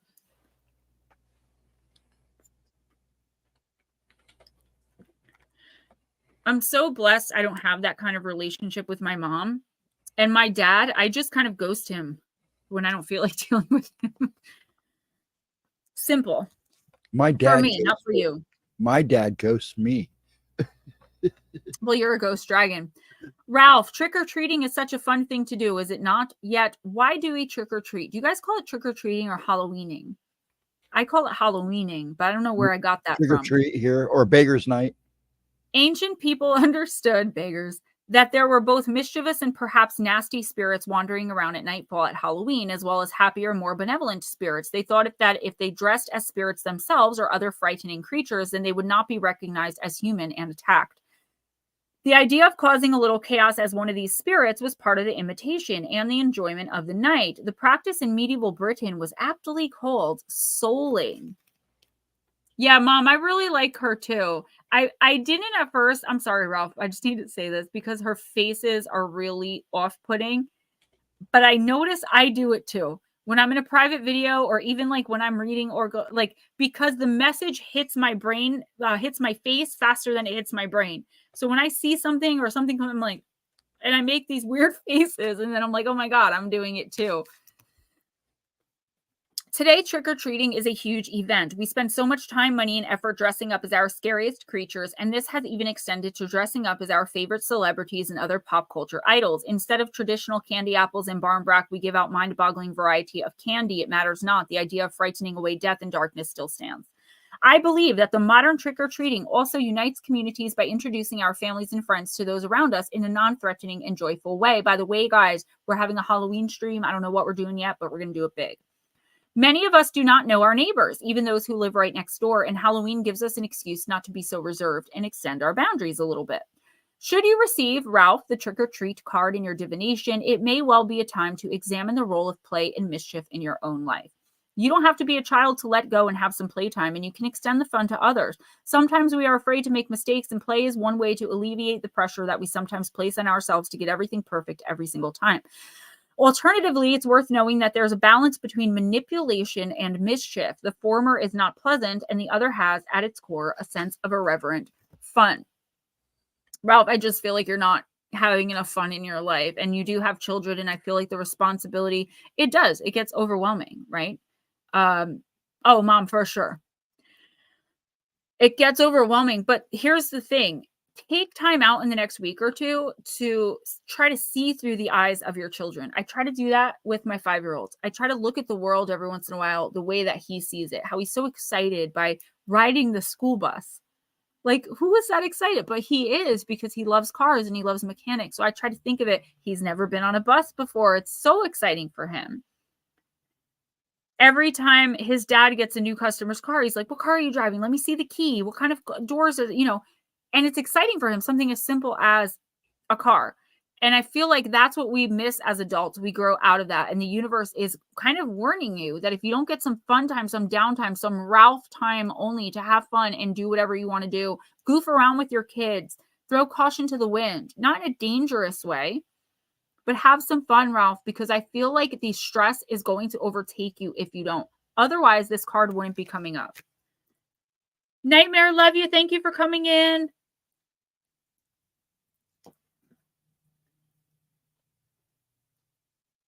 Ready? No. Mom, me too. I learned a lot by watching Amy as well. And like I said, the faces, at first I was like, ugh, I can't stand it. And then someone was like, do you realize you do that too? Belfast has a street that throws a block party on Halloween. Belfast where? I think everything you pulled has hit me. That's the idea. Because Arisha, let me tell you something. I am a messenger. If Gemma, your friend, were giving you advice, I would give you advice from a human standpoint. And I wouldn't know as much of what's going on. But when you come in here and ask for a reading, allow me to read for you, you allow me to pull in your spirit team and find out what's deep inside of you, in your energy, and in your life. They know everything. So when I pull the card, they choose the deck, they choose the card, and they tell me the message, which is why sometimes I'll pull the card and the message has nothing to do with what the card just said, because I'm channeling directly from your team. So the messages are never coming from me. And that's why people are like, oh my gosh, it's like, thank you. I'm good at being a messenger, but it's not me. Belfast, Maine. The reason I asked you is because I recently watched something that was taking place in Belfast, Maine, and I forgot which state it was that had a Belfast, because at first I thought it was Ireland. And Edna, you have the snake shedding old skin. And I use angels and ancestors. Oh my gosh, Aunt Edna, congratulations. I am hard at work trying to get everything handled so I can get my license back as well. And I cannot wait. I am so excited. Aunt Edna, cast off the old, reveal your true colors, talents, and gifts to the world. In many spiritual traditions, the snake offers powerful medicine. In tantric teachings, it symbolizes the kundalini, which is the powerful serpentine energy within that allows you to reach your highest spiritual potential. When the sacred one saw a snake in nature or encountered one in a dream, they knew that there was transformation in the air. For me, the snake card not only represents the shedding of old skin, but moving beyond the limitations caused by carrying the venom of negative thoughts about others or your past. Damien, yes. The energy of renewal and washing over your life at this time. And Edna, if for some reason you feel that your true self hasn't been recognized, or that you've been mistreated by others or misread by others, know this energy is now leaving you. As you've been working through your old stories and all the self-limiting beliefs that you've accumulated along the way, you've been peeling away a shield of skin that has created limiting experiences. Your own personal commitment to growth has been recognized, and now the external world will begin to reflect all of the work that you've been doing within yourself. If you feel someone you love has misunderstood you recently, they'll be able to see beyond that if you're willing to recognize your own challenges. This is a time for renewal, abundance, and connection. Let yourself be reborn and celebrated. Yes. And Lara, that's why, like, I always have to remind people of that, because, like, I love the attention. I do. But it's not me.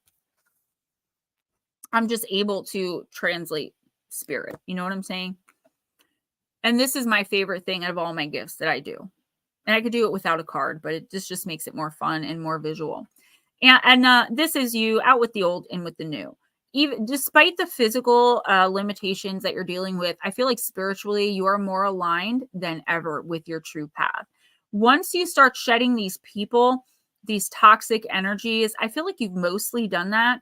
Now you have to work on shedding self-limiting beliefs about yourself. And I feel like, and don't take this wrong, I feel like once you start doing that, you are going to start physically healing as well. I'm not saying that people don't get sick and people don't get hurt and people aren't in pain, but a lot of the time it's a spiritual dis-ease. And even when it is something terrible, like what's going on with you, if you spiritually align enough, I'm not saying it's going to take the physical pain away, but it will help you to overcome some of the boundaries that maybe the doctor said, oh, you're not going to be able to do X, Y, or Z for 3 weeks. Now that's in your head that you're not going to be able to do that. Throw caution to the wind, throw that out the window. You decide what you're going to be able to do, and you tell the universe that you're going to do it. Does it work 100% of the time? Obviously not. If you have a broken leg, you can't walk. But what I'm saying is you can heal quicker if you shed that skin of self-limiting belief and doubt and fear. You are the ultimate healer of you. And don't dwell. Black Dragon! Talk about me jumping. Black Dragon. Ooh, she a devil, she a battle, she a rebel. She put her foot to the pedal. It's gonna take a whole lot for me to settle. I'm working on a short for that video. Mark is next. And that's it. She said, LOL, they said I'd be in a wheelchair by 35. I'm 66 and still walking. That is spiritual alignment. I know so many people don't get that. And it's so easy to forget. I mean, it's why I'm not my best self all the time. I am literally addicted to Red Bull, but I got these vitamins coming, and it's powder and vitamin packets. I did it like a 20-question quiz. They selected the right vitamins for me to give me energy and nutrients, hair, nails, skin, all that. But inside too, like my heart and my lungs and all that. They're supposed to be really great. They're called Care of, C/O. They put your name on the package, which I use my government name. I don't know why. I'm going to have to show them to you guys with a piece of tape over the name. But most of you know my name anyway. But I have a lot of new people coming in shorts. So anyway, they're coming by the end of the month, and I'm hoping that between those and the 310 shakes, the greens and reds that I take, that I'm going to be able to not use Red Bull anymore. And as soon as I'm not drinking the Red Bull, I'm cutting out all sugar. All right, Mark, let's do this. Yeah, and they told me the same thing. Mark, I'm going to use the Divine Circus.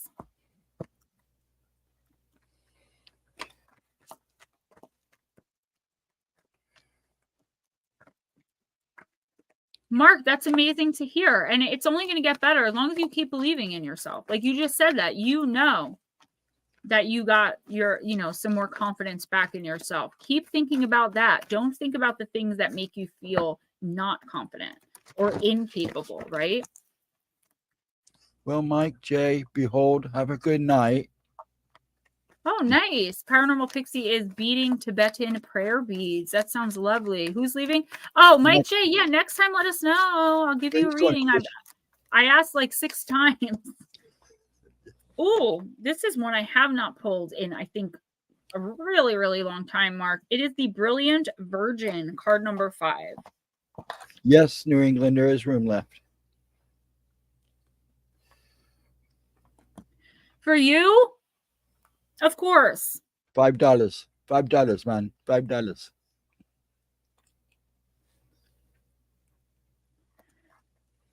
Sorry, guys. I need lip gloss. No, lip gloss is popping.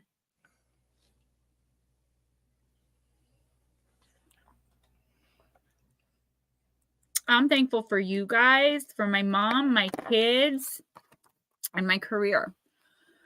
Mark, in a world where we are bombarded daily with differing opinions and ideas, remaining true to you and your own point of view is nothing short of brilliant. Let go of confusion, distortion, comparison, and compromise. You do not need to compare yourself to another or measure up to anyone or anything else. What matters to you in your successful life journey is to be in touch with your own truths. You know what you feel, no matter what anyone else says or believes, so just stay true to you.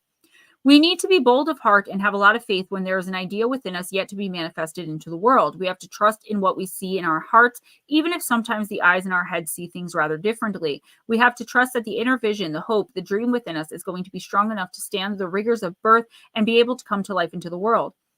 Sometimes we have to trust that we are enough, that we have goodness, value, and worth, and so are worth the time, effort, patience, and commitment required to transform our ideas into realities. The Oracle of the Brilliant Virgin brings you a message. Stay true to you and your course, Mark. Do not allow yourself to be swayed by someone else, no matter how well-meaning their intentions may be or how impressive their arguments may seem. You see, know, feel, believe in something that's good, pure, and true, and that needs to come to life in the world. It is meant to be original, so people may not get it right away. It is meant to happen through you. Vixen dough, right? Because you are the one who understands it in a way that others may not. This could be a choice to do with health, lifestyle, relationships, money, or work. It could also be a project, an idea, a creative expression, dream, or vision that you're growing in your heart. There are times when it's wise to open up to creative collaboration and to compromise for a group venture to move ahead. This is not one of those times, so don't be afraid. Some people believe that unless you compromise, success can never happen. This isn't true for you at this time. So don't water down the strength of your vision, your dream. You are meant to be birthing something unique into being. The world needs you, or needs your originality. Pray for courage and trust yourself. Yeah, I definitely feel like, oh my gosh. Casey, thank you so much. And I have your October reading on the line. So when this is over, I'm going to send that right to you. I did it today. You are so sweet. Thank you. Thank you so much. Oh, I love you so much. And your reading's going to be at the end, so don't worry about that. Ah, awesome. Thank you. Mark, here's the thing. You're going to come up against a little bit of pushback on something you believe in. I don't know if this is a project or not. It doesn't have to do with work or your family or anything like that. It's like something that you're trying to manifest and put out into the world. For example, and I'm not saying this is what it's going to be, but just for an example, you know those pictures and stuff that you show me and the things that we see? Not everyone can see that stuff, right? So most people will just look at it and think that they're looking at a tree. They don't see the fae around it. They don't see the creature in the background. Like you send me, I save all the pictures you send me because I just look at them and I'm like, wow, most of the world doesn't see this. You may come up with some pushback on that, with people being like, oh, there's something wrong with you, or you're like, don't let anyone make you second guess yourself on anything, whether it's the pictures, a project, anything. I don't care if it's about the color shoes you wear. You have free will.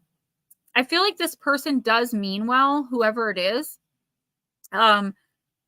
But it's just not their place to tell you who and what to believe, okay? So don't let them, like, if you have an idea and something in your head that you want to do, that you want to say, that you want to start, or whatever, make sure you're not led off that path, because that is a part of your soul contract. You are meant to do whatever this is, or even if it's just saying something.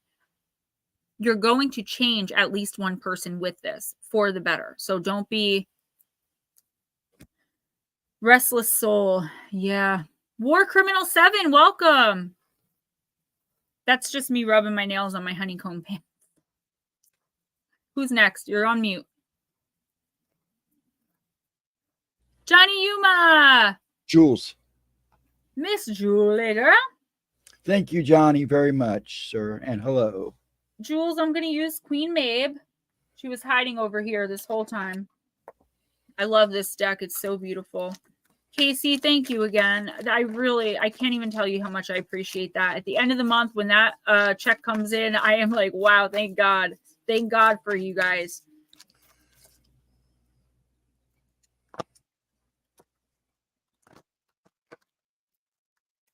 Johnny, if you have to leave early, let us know so we can make sure we get you in. And Smoochie, we're going to read for your daughter as well. All right, Miss Julie girl. So you know what is awesome? My oldest son is coming with his girlfriend on Sunday to celebrate her birthday, and we're doing a taco buffet, and I can't wait to see him. I just wish either I drove or Damien drove so that he can come too. Like, I'd love to have all my boys in one place, but sometime soon, sometime. Jules, you got Queen of Queens, card number 16. I haven't pulled this one yet.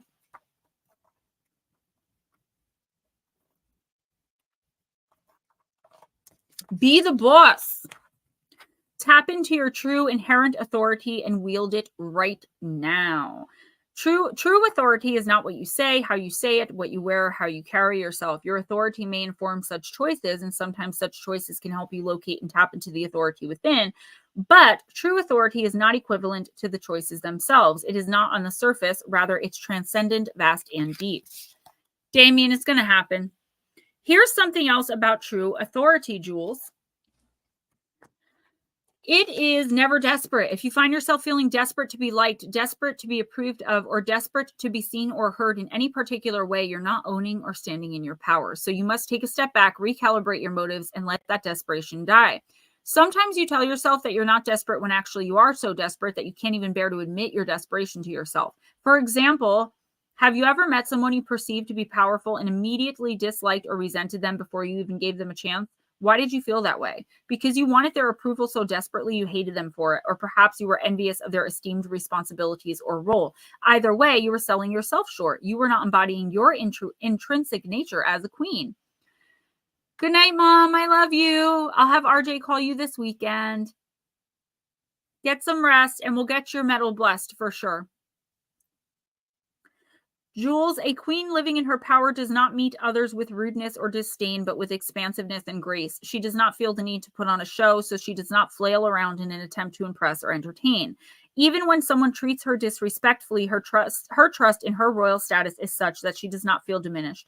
Perhaps she'll set a boundary, remove herself from the situation, or speak a necessary truth. She will do so with an inner quiet and confident calm that easily broadcasts her authority more quickly and thoroughly than indelicate blustering or amateurish snobbery ever could. Here's a secret you have to always remember. While it's true that you're inferior to no one, you're also superior to no one. True graciousness is found in a belief in universal equality. You rule your realm just as others get to rule theirs. If you're constantly measuring your status alongside the status of others, it's because you do not actually believe in your own power, so you must continuously look for flimsy and subjective evidence of it in the outside world. This is exhausting for you. It is also based on the lie that human culture is a rat race. You are not a rat. It is beneath your dignity to believe such a lie. Jules, my words may sound severe, but the news is good. Your authority is divine and it's eternal. Begin by knowing this. Your most confident steps and auspicious choices will surely follow. Mark, you are so welcome. Yeah, Jules, you know what I kept hearing in this? Seeking validation. I feel like there's someone here who is kind of manipulating you into thinking that you need their validation. And I don't know who this could be. Maybe they don't even mean it. Maybe it's just someone that you look up to or that you admire that you want a little bit more attention from, or like you were I'm just using this as an example. You get a haircut and your husband's like, "Oh, did you get your haircut?" And you're like, "Yeah." And he walks off. Why didn't he say it looks nice? He acknowledged that you got the haircut, but he didn't compliment it, knowing that you really love it. That could leave you feeling like you need that validation from him. Like he has to validate that you got a nice haircut. Now you're wondering, is the haircut really that nice? I paid a lot for it. I got it done, and I told him exactly what I wanted, and I really thought. And now you're going through all this in your head, right? When really you like the haircut, you know the haircut's beautiful. So who gives a flying F word if he thinks it's beautiful or not? That's his stuff that he has to deal with the universe. Do you know what I'm saying? So make sure that you understand that you have the power to make or break you, and you should give that power to no one else. Once you understand that, you are going to shine so brightly. People are going to need sunglasses when they're around you. I don't know why I just felt the need to do that. Facts. Yes, Damien, you know what I'm talking about. Okay. Max Stacks is next. Multifaceted jewels, unfortunately, I do too. Max, we're going to use Aether Creatures.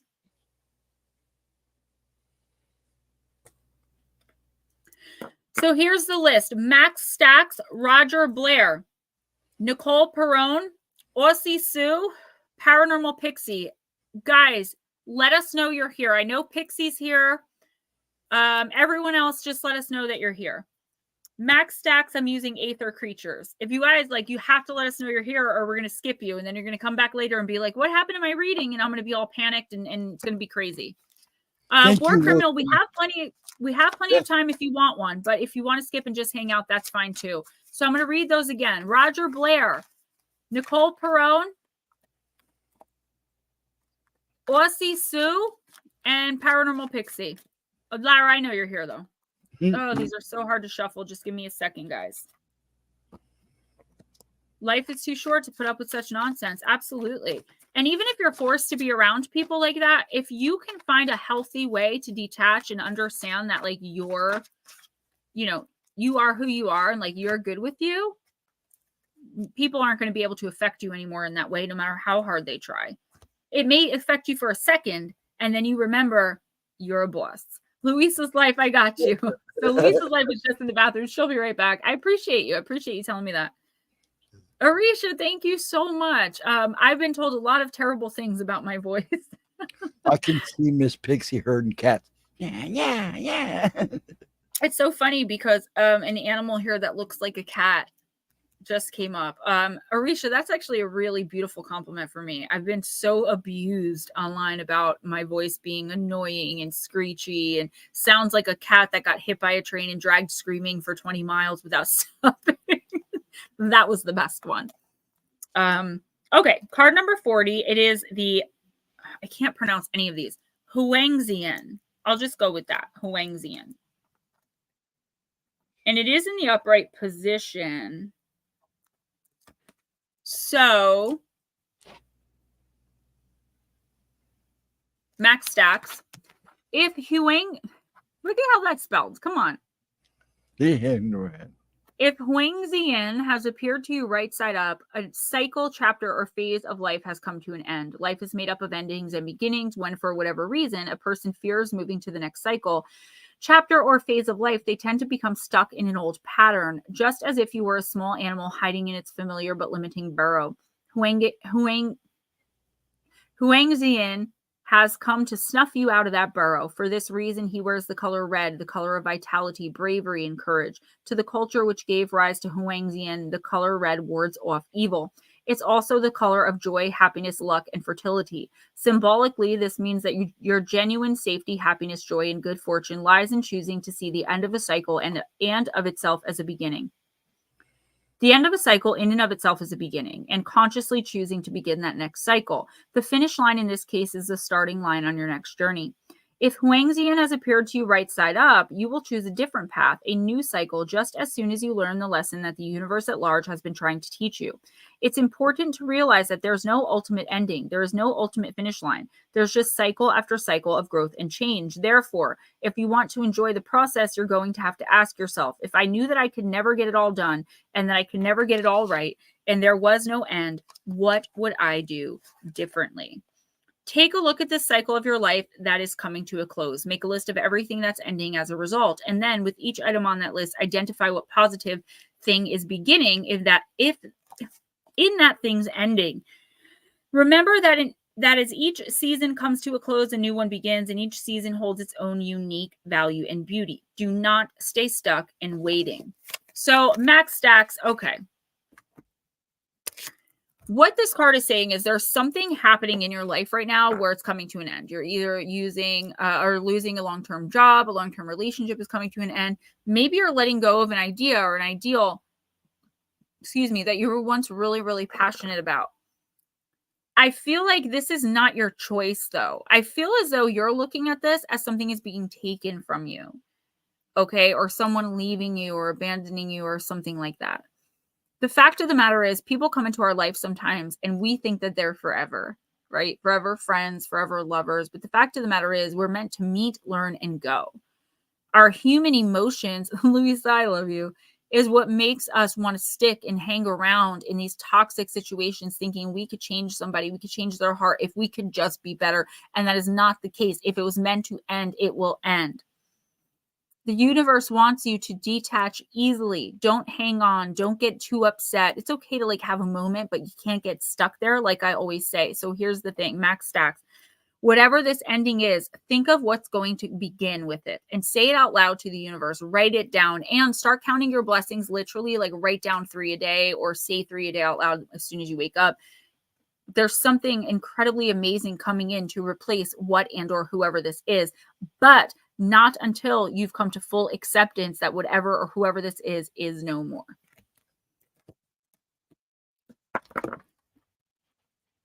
Okay, Roger Blair hasn't answered yet. So we're going to put him on hold until he answers, because I know you don't like to do readings unless they give you right. Yeah, no, it's my time. Nicole's here, so you can go ahead and do her. All right. Nicole, I'm using the beloved dead.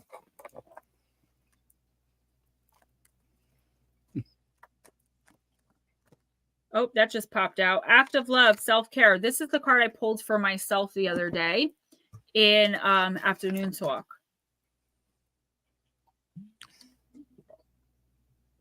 I have 2 more of these. That's all you have left? Lasted me a long time, though. I was going to say, you did what you got. I got RJ every 2 months. It automatically renews a case of Hint. Has blackberry, apple, cherry, and watermelon. I take them, I open them, and I squeeze them into his water bottle for the day. So he's not drinking my cucumber. But at night when he goes to bed, he wants the cucumber. Mm-hmm. But it lasted a long time. That's because the Red Bull. Yeah.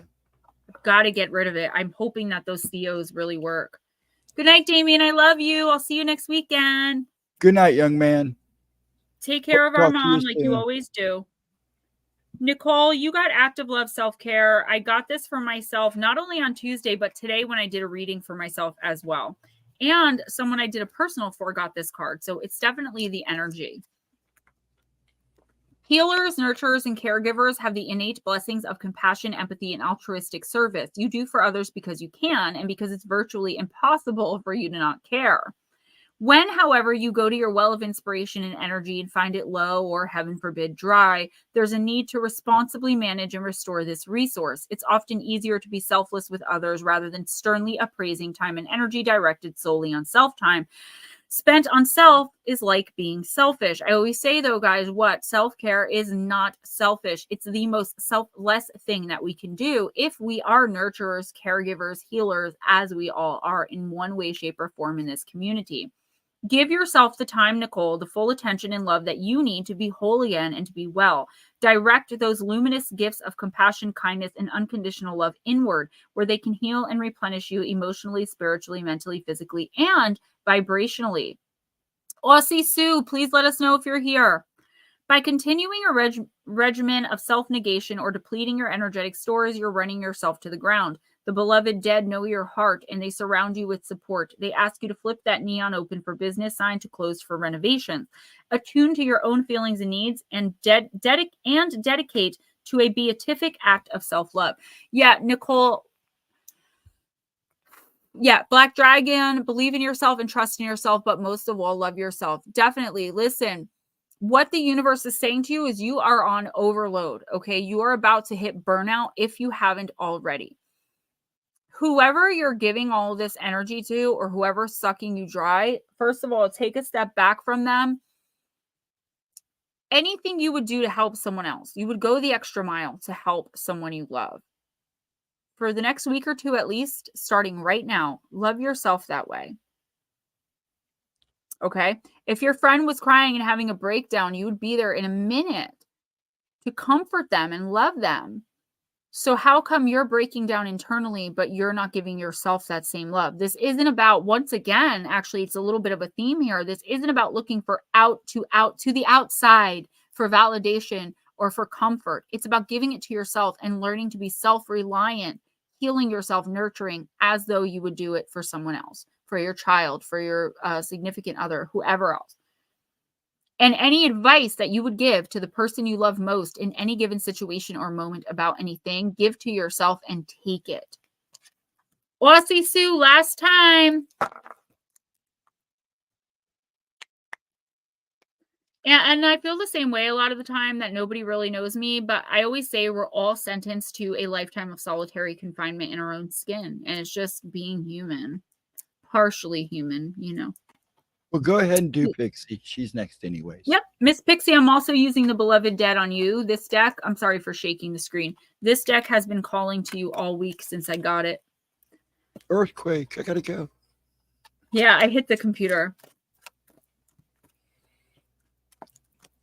I got this $50 beautiful, gorgeous rolling closet from Amazon. It's got the curtain that you pull down. It's got shelves. I have not been able to put it together yet.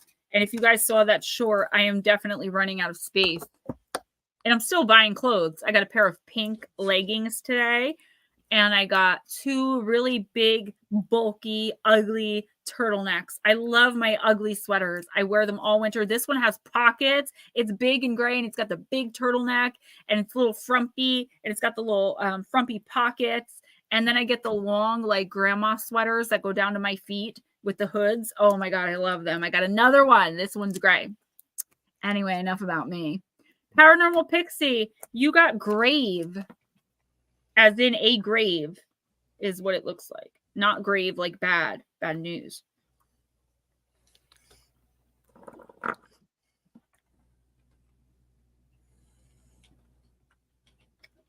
All right, Paranormal Pixie, I'm glad you're listening. This seems like it's pretty serious. So it has a quote by Carl Jung, or Jung, I'm not sure how to say that. I am not what happened to me. I am what I choose to become.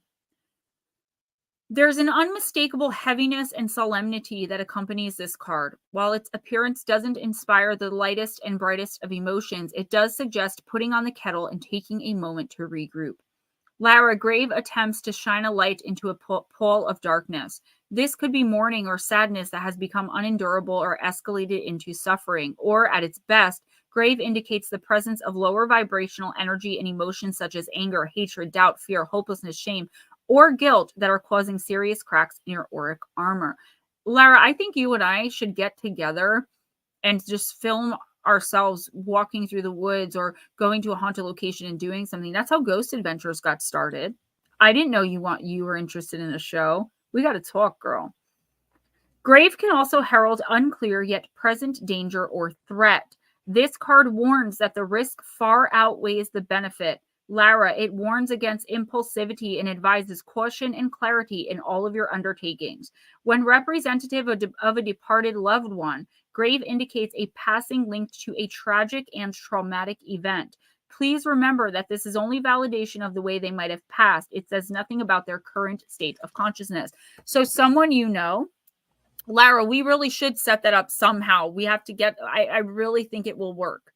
I really think it'll work. Someone that passed tragically or traumatically, Lara, is reaching out to you to comfort you.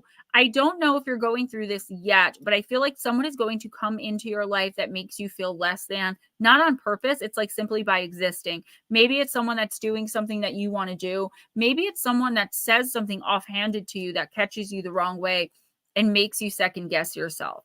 I feel as though this card is just saying, like, don't be thrown into emotional upheaval because other people's opinions of you. What I'm also seeing, the last thing, is someone throwing something at you that you did, like, I don't know, however many years ago. They're like, can I borrow $2,000? And you're like, this is just an example. I don't have that. I'm sorry. And they're like, well, when we were 4, you hit me in the head with a spitball and embarrassed me in front of the whole school. And now you're not even going to lend me $2,000. It's like that type of energy. Like, where did you come from? Who are you? I know you have confidence in yourself and in your abilities, but I also know that you do spend some time, just like I do, so it's not a judgment or an indictment, trying to convince people around you that you know what you're doing, you know what you're talking about, that this is something you're passionate about, and can't they just understand that? Can't they just support you whether they understand it or not? This is the universe saying, listen, you don't need them to support you, Lara. You're fabulous. So continue being that way, you know? And this is exactly what I was just saying to the last person I read for. Like, I don't tell myself these things, but I'll gladly give you the message. You don't need outside validation. You just need to be you and continue on your path, because you are on the right path. Pixie, I feel it. It's the same exact thing here with me. Same exact situation. But guess what? This person does have the power to take you out of this right now. You are not yet in a space in your own mind, comfortable in your own ability, in your own energy, that you can completely resist this. Do not let this person take you out, because the path that you're headed on, I see you helping so many people who otherwise you will not touch if you pull out of this community. So please keep going. Take everything, that person and anyone else that doesn't believe or want to support you, with a grain of salt, and support yourself. You are going to make something with what you're trying to do. So if you let someone pull you out of it, think of all the people that you are not going to help. And think about how you'll feel when you're not doing what you love and expressing yourself in this way like you were meant to. And that's the issue here. We're meant to be doing this through our charted paths. So if someone takes us off course, it's a major problem for the collective, not just for the community, not just for you and your loved ones, for the collective as a whole. It will be effective there. Smoochy, Rachel, Paradox Fossils, Alan, who probably isn't still here, Louisa's Life, Peppa H. All of you guys that I just called out, let me know you're here. I have to run to the potty, but I will be right back, okay? With a grain of salt and throw it in their face. Absolutely. Don't forget, please, that I have to spread the Tracy Tritton message before we go. Will do. Now, what do you guys want to say about Gemma since she's gone? I can hear you from my bathroom. Oh my gosh. So I have a little box that has all of my stuff I put in my gift boxes, and a whole Oracle deck is on the floor. Oh, jeez. How does a deck get from inside of a box onto a floor? So now I have to look around for who's here playing with me. I'll be right back, guys. Okay. We'll count the minutes. Yeah, you can't. Yeah, I know the feeling, and I've got a couple that's been hanging around that I'm kind of getting tired of. That gets a little old. Oh yeah. Yep. You're welcome, Louise. So we got Smoochy, and Rachel next. I'm pretty sure Paradox is gone. Then Louise. Then Peppa. Are you still here, Peppa? Did you want to read? And if you're here, let me know, because you got a person in front of you, and it'll give you time to let me know. And then Melissa Nicole, you're still here, I hope. And then you'll be up. So I don't think Alan's still here, so I'm going to go ahead and cross him off. And he comes in and says something, and then we'll sneak him back on. Peppa, are you still here? I know a lot of you folks come in and say hello and hang around a little bit, then get on your merry way, and I get that. That's cool. We appreciate you stopping in and giving those likes. I think everybody's had a tough week. It's been a weird month for me, but I've managed to stay pretty decent. Okay, tacos have been acquired. I had tacos yesterday. I meant Tuesday. We had Taco Tuesday. I was easy tonight on myself. I ordered pizza.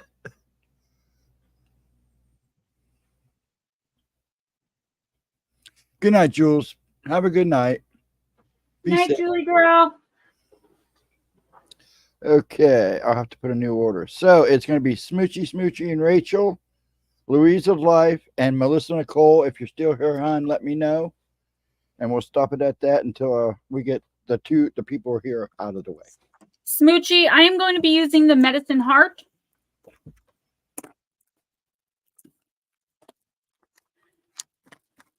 Tacos have been acquired and I'm back. I'm doing a taco feast on Sunday. I think I mentioned my future daughter-in-law wanted chicken soft shell tacos. I don't really do chicken tacos and I don't really like soft shell. So I decided to do beef chicken. I'm going to roast the chicken all day in the crock pot. Beef, chicken, hard shell, soft shell, and I'm going to do like this whole, everything you could think of that you can put on a taco, and I'm just going to lay it on my long snack table in my kitchen. And I have to call for her cake. I forgot. That's okay. ShopRite does 24/7 cakes. I'll just get her something. Validate anyone for a pound of bacon. With your pound of flesh, you want a part of me. Well, I'm not selling cheap. All right, Smoochie. Ajayu. Peanut butter mayo taco. 25.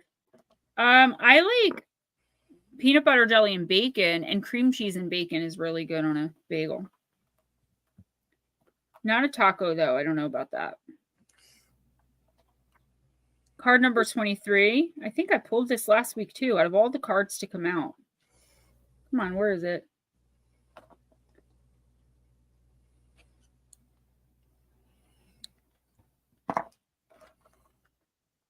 All right, here it is.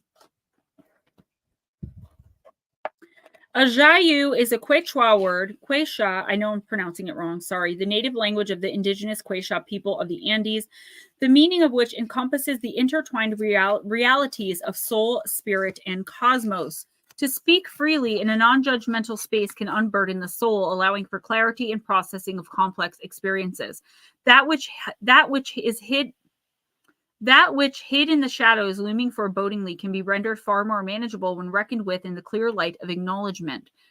To speak of something facilitates not only a process to resolve a situation, but sometimes is sufficient on its own to trigger a release. That may include the release of power, burden, blessing, emotion, and higher understanding, which leads to a liberating experience of compassion. In setting an intention to speak truthfully without fear, the healing evolutionary process is set aflame. There are ways to speak with care and wisdom when voicing negativities or challenges that involve others so that psychic harm does not occur for anyone involved. And this is when I talk to you guys about approaching every situation with kindness and love, regardless of how you have been approached or you think someone is going to react or respond. Therapeutic safe spaces allow for uninhibited speech whilst one assumes responsibility for what is expressed. In consciously held space imbued with healing intention, any words of distress or derision that need to be articulated in order for the mind to attain clarity and rest do not need to unintentionally become negative energy unleashed towards another. Confession may evoke mental or emotional resistance if one is grappling with toxic shame. Toxic shame is different to healthy shame. The latter arises spontaneously when one takes an action out of integrity with one's value system and motivates one to learn from the experience, act differently in future, and if another has been injured in the process, make amends. A person with healthy shame can acknowledge making an error without feeling like this makes them a terrible person, and the process of confession is recognized for its liberating rather than shaming potential. This is like, for instance, when dealing with narcissists and you say something like, honey, you said that you were going to mow the lawn on Sunday. It's now Wednesday and it hasn't been done. And they're like, you said that you were going to sweep the back porch, which has nothing to do with anything. It's not an explanation as to why they didn't do what they said they were going to do. And when you remind them again and again, you are nagging and bringing up the past. That's toxic shame. You are shaming me by trying to get me to acknowledge something I let you down with or something that I said I was going to do and I didn't, when really it's very simple. You didn't do this. Can you do it? Sure. Why didn't you do it? That's all. Easy. But when you deal with narcissists and toxic people, it's not easy because every single time you point out something that they said they were going to do or they didn't, or a promise they made that they didn't keep, you're bringing up the past and you are the toxic person, trying to cause an argument, trying to start a fight, when really you're just simply asking a simple question. With toxic shame, any perceived error in judgment or action will result in the personal anguish of believing that one is lacking in worth, value, and divine beauty. You have it within you to self-liberate from judgment, shame, fear, or guilt regarding any situation in your life where you feel bound. Don't give others the power to determine how you experience your life. That power rests in your own heart, in your own willingness to embark upon a healing journey, to declare that you are worthy as a human and pure as a spirit, and that you can and will find what you need within your own soul. Smoochie, you have to decide to set yourself free. And yeah, I mean, I don't feel like you're being, I mean, listen, here's what popped into my head immediately. Cosmic Neighbors, are you still here? Melissa Nicole, Russell Gill. So, all right. The first thing that popped into my head is that you're being bullied. So I don't know if you're actually being bullied or if that's coming in where someone is trying to get you to do or not do something. Don't think this way. Don't say that. Don't. The fact of the matter is, if you don't want to, you won't. And if you want to, you will. If you're not hurting anyone with what you're doing, no one should have a say. You have free will. You have free reign over your choices. And you have to live with the consequences of your actions if there are any. But the fact of the matter is, someone coming in and trying to guilt you and shame you into doing something, not doing something, that's not going to work. But I feel like you are experiencing this. You're this feeling of like, I'm going to be so judged if I say this. I'm going to be so judged if I do this. But you know what? You need to say it and you need to do it. If it's something bad for you, like someone's asking you not to, I don't know, gamble online because you gambled away your kid's college fund. I'm just a silly example. Then yeah, you might want to consider it, but you still shouldn't sit in shame for that. It's something that you did. If you can acknowledge that you did it and it was wrong and you're trying to make up for it, nobody should be bringing it up. Please look at yourself and see if you're allowing others to make you feel toxic shame. I don't know why that, like, that's just the message. That's just it. If you have something that you're striving to do, you need to do it. Others shouldn't be pushing you. I don't know what this message is. And there's one every week, right? Where I'm just like, I don't know. I'm lost. This is it. Oh, little Wolfie. Hi, little Wolfie. I'm gonna pinch your cheekies. Yeah. So Smoochie, here's the deal. If you're doing, how about this? Keep your plans to yourself. If you plan on doing something, going somewhere, offering help to someone, don't say it in advance. Just spontaneously do it, because I feel like there are too many cooks in your kitchen. There are too many people stirring your pot, and it's just like, they're adding too much to the equation. All you're trying to do maybe is be nice, or, you know, you're trying to do something good for yourself that you may not be ready to do yet. I don't know why I keep getting that. Don't allow other people to pressure you. The time is right. It'll be the right time. You are strong in yourself. You have free reign, like I said, and full power over your actions, your words. You know what your intentions are. Always remember, though, the road to hell is paved with good intentions. Smoochie, I hope you can make sense of that. I'm sorry that yours was the confusing reading. Rachel, I'm using the Deep, Dark, and Dangerous Oracle deck. Choice, Valkyrie, great card. I don't think I've pulled this one in a really long time. Card number 42, and it is dangerous. She's so scandalous.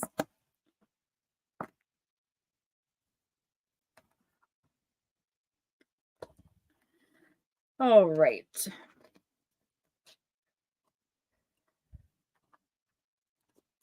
Rachel, you have control over... This is the same card, same reading. You have control over yourself only, and you can choose your thoughts and actions. It's never too late to change. You can transform your fears. Be courageous, even though you may be fearful. Smoochie, I want you to listen to this as well. Yes, the Blue Crossroads. You heard Deep, Dark, and Dangerous, and you came running, didn't you? Rachel, the battlefield of the ancient Norse was not a pretty place. For Viking warriors upon the battlefield, the incentive to fight bravely until death was what came after.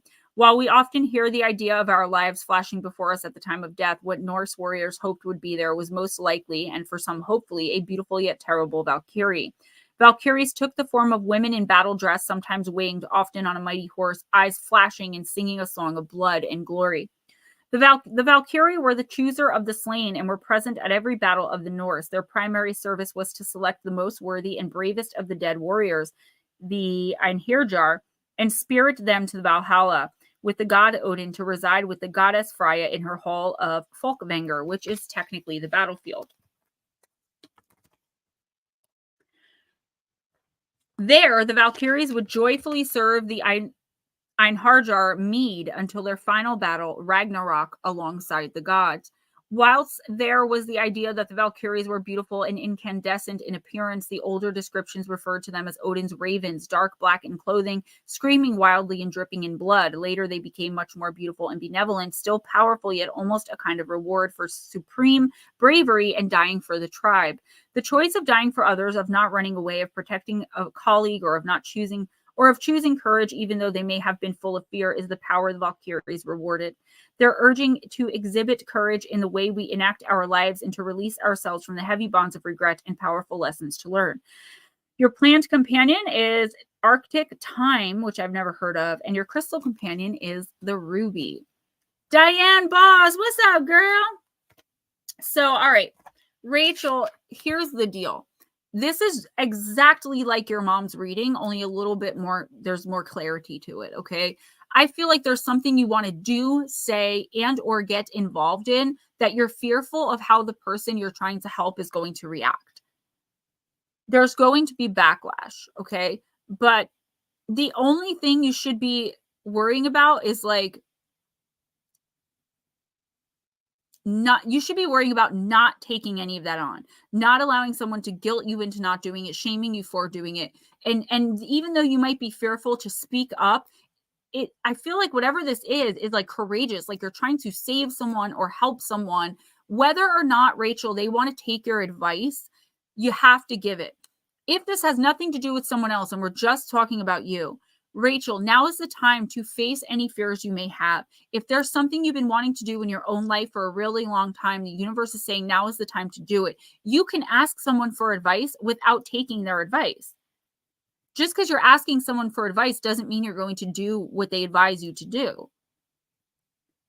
At the end, you have the final say. So if there's something here, if you want to end a long-term relationship, get a divorce, if you want to adopt a child, if you want to leave everything behind and go to Europe for 2 years and never talk to anyone again, like, it's okay to ask for advice and not take it. And that keeps pouring into my head. You need to do and or say this, whether it involves someone else or you. Stop holding things in. Say what you mean what you say, and leave no chance for miscommunication or misconception of your words. You got this. This is going to make a big difference, either in your life, someone else's life, or all around, okay? This must be done. The universe is supporting you with this decision. So make it, and make it proudly, and knowing that it is the right decision for you because you made it, whether it works out or not. This is about the decision itself and doing it even though you may be terrified of something that could happen.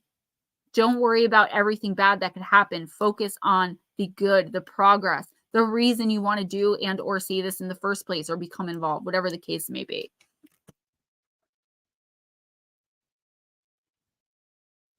Okay, sorry about that. Vixen Doe, we did do you. You were after Chris Jarvis. Vixen Doe, you got a fairly interesting card, though. Yes, she did. And it made a home. This was your card, Vixen Doe. The card of home. So if you go back and you see this card, and Jarvis was before you with this card. Hello, Diane. Yeah, Diane, thank you. I'm so happy to see you. And watching the replays, you know, I love communicating with you guys, but it's just as good. And I've been asking everyone to please show some love to the shorts. As far as the astrology, guys, I've been wanting to say this. It's your sun, moon, and rising sign. So don't just watch your sun sign. Like, I'm a sun Pisces, a moon Libra, and a rising Aries. So I will watch all three if I'm watching someone do tarot, okay? Yeah, it was pretty long because you and your daughter had the same exact reading, basically. Yeah. It was like one long reading. I'm going to mute my mic for a minute and blow my nose. It's okay, Vixen. It happens. Believe me, I know it happens. No problem at all. I love how, like, now people are telling me my voice is soothing. They fall asleep while listening to me. That is such a compliment compared to what I used to be told. So fall asleep if y'all will. I try to remember the cards. Who's next? Okay, real quick. Hi, Blue. I didn't get to say hi to you while you were sneaking in the chat there. We were going to do a timestamp, but now we don't have to. Louise's life is next, and she is here. Diane, thank you for that. Thank you so much. Louisa's life, I'm going to use Del on a wait. Actually, you're almost done. Yay! I can clean up and maybe play some Mortal Kombat if someone Want me to wants meet to you play, there? even though it's his birthday. I owe you anyways, big time. I need a plug. The player 2 is not charging controllers. Can I just get a plug for that? Does it have to be a special plug? It didn't come with plugs. It did, but the controller in player 2 is not. My purple controller you bought me is not charging. Okay, and I plugged other controllers into that one. It's not working. Okay, you can use the other plug that you're using on the one. That didn't work either. It didn't. Neither one of those plugs I sent you worked. No, not only for the player 2. Okay, you mean the other port on there, right? Right. So when you plug it in, did you hit the PlayStation, the middle black button to sync it up? No, it works. It charges it enough that it works, but it never gets past red.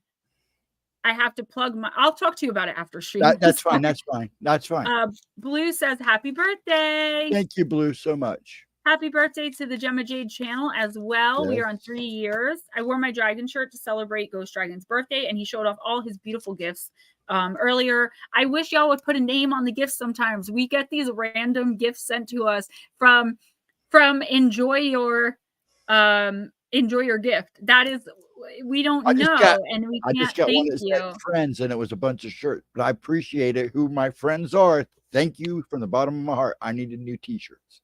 Smoochie, I have the same issue. I really, really do. From the bottom of my heart, I understand.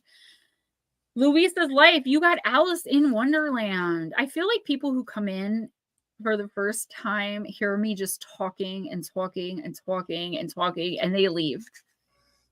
I do. The real ones stay. Y'all are the real ones. My ride or dies. All right, card number 2 is Alice in Wonderland. This is for Miss Louisa. I saw once a white rabbit running on the grass. As I'm a curious little girl, I followed him, and this led me to discover a land like no other, full of Mad Hatter, short-tempered queens, and sly cats. Everything there was purely senseless, but I saw lots of wonders and learned many things. Therefore, the journey was worth it, even if it was maybe only a dream. Something or someone is calling to you, Louisa. You're about to discover a brand new land, which you'll have to acclimatize to. I think it means acclimate. These are translated from Italian and Spanish. Some things will appear most peculiar to your eyes and even lacking in sense. You won't get all the rules at once, and you'll also feel disorientated at times. But don't let that stop you. Be open, be curious, crave to uncover wonders, and remember that this journey you're embarking on is really worth the while. It really is one that you won't forget. Yeah, Louisa, you're stepping into a situation that is very unfamiliar to you. It's either a role you're going to be playing, like I'm just using this as an example. Say you don't have your kids are all grown, but now suddenly you have a grandchild that you need to watch while your kids work. I don't know. I'm just, that's a brand new role, taking on again, the role of motherhood, of watching this baby and caring for it. And it's like, this is really scary. You know, I haven't done this in how many years? And it's something like that. It's not so life-altering that you're going to lose anyone or lose anything, but it is something new that is happening in your life that's going to be a permanent part of it. So it's either someone new coming in, like the birth of a child, a godchild, a grandchild, a stepchild, it doesn't matter, or just something in general that you're going to have to get used to and you're going to have to deal with. And I feel like at first you're not going to like it. You are going to be like, no, like, I don't want this in my house, or I don't, but it's not something bad. As you grow and learn to acclimatize or acclimate to it, you're going to see that it was for the best and it worked out well. And there's no need to be scared because you're going to fit right into it, grow into it, learn into it, and take responsibility for it in the long run, whatever it is. It doesn't have to be a child. I'm just using that as an example because that would be a big life change that you really don't have a say in. Don't be scared. It goes with the theme of the night. It's like face your fears. And no matter how you feel about what this is, you're going to be who you are and step up to the plate fearlessly, courageously, and you are going to rock it and kick its. Oh yeah, let her listen to the replay. She needs to hear it. So this is your card, Smoochie, and this is Rachel's card. But both of your cards go together as one message. You both need to hear both cards. I don't know how that happened, but it was crazy. You both need to hear them. Who's next? New England. New England Dirt Roadie, are you still here? Johnny Yuma. Diane, you're obviously here. Blue Crossroads, and then Casey, and we're done, right? Yep, that's it. It's this house is rocking. Don't come a knocking. Pammy, love you. Black Dragon, do you want your reading last, like always? What do you mean not sure? You're not sure if you're here? I'm using the Beloved Dead. So it's New England Dirt Roadie. Johnny Yuma, don't go anywhere because you're next, hun. I'm sure he's here. I'm not sure if I'm here either.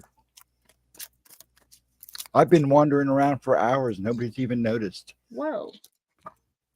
That was weird. Respect the body you're using, or you will not be able to use it. New England Dirt Roadie, some dark energy around you right now. I don't... Look at me.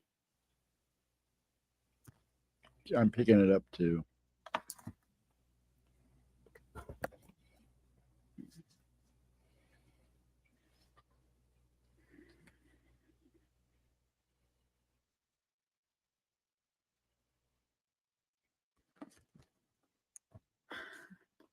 This is unbelievable.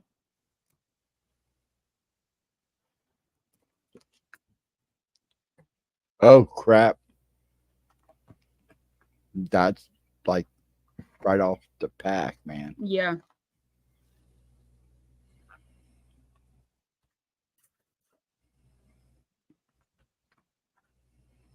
Pammy, I love you too, sweetie. New England Dirt Roadie, you got the witch. Diane, no worries, babe. You were always different from the other kids in ways you couldn't quite articulate. Perhaps you came from a long line of peculiar, like we all did, basically. We're all Charlie in the boxes. Or you were one of a kind, always on the outside, scrying in. Others tried to be normal, safely identifying as cool, athletic, dramatic, academic, or nerdy. You, on the other hand, New England Dirt Roadie, found sanctuary in a raging thunderstorm, feeling the most alive around Gothic arches, trees, not people, and soft moonlight flooding through your window panes. Beloved by animals, wildlife, and spirits, you've summoned to the natural and the uncanny. New England Dirt Roadie, you're a witch.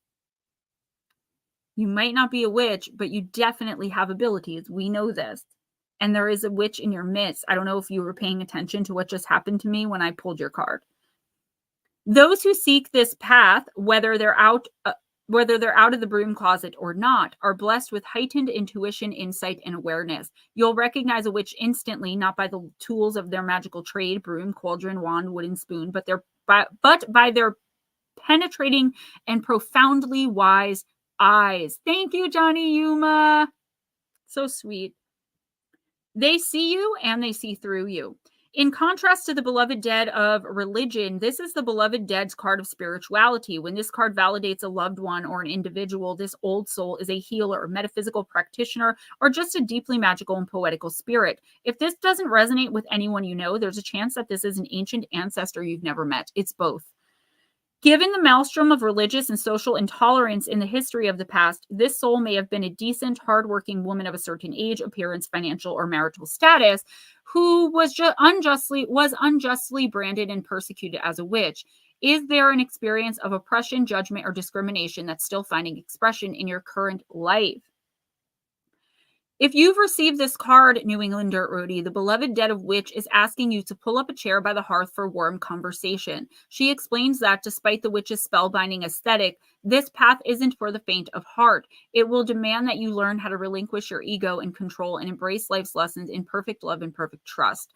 There is a path that can accelerate your karma and push you through life's paces, initiations, and lessons that all lead to your exalted purpose, wisdom. The witch card is the destiny of the healer and the wise person. It says, if you're currently going through a difficult time, know that there's a deeper and heavily guided significance that you can't possibly know or may not even want to know in the moment. You're being given an opportunity to learn something that you'll be able to dedicate into service, the beloved debt of which assures you that once you're through this test and trial, you'll be able to redeem magical and powerful insight from the darkness and draw upon it to help others in need. You're welcome, Smoochie. Not a witch. Okay.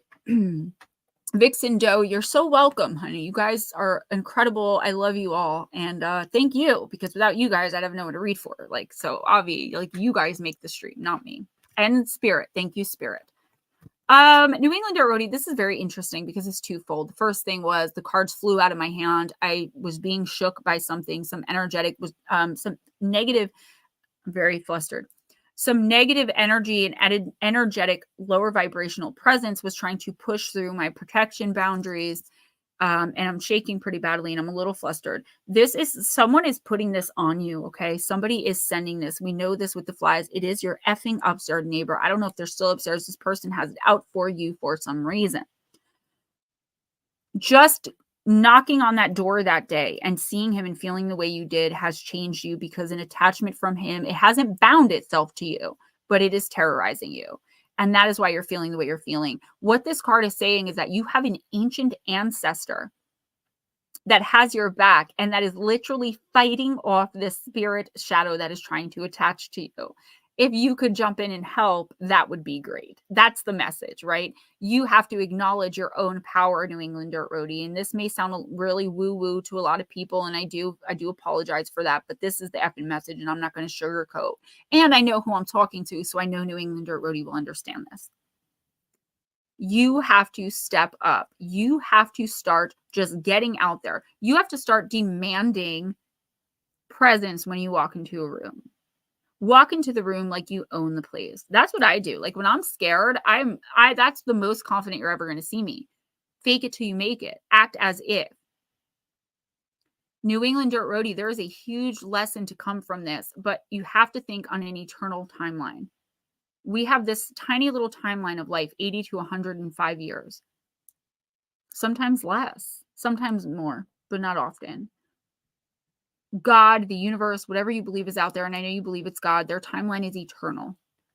So you may feel like this is taking forever, but really it's a blink of an eye lesson. This ancient ancestor has your back.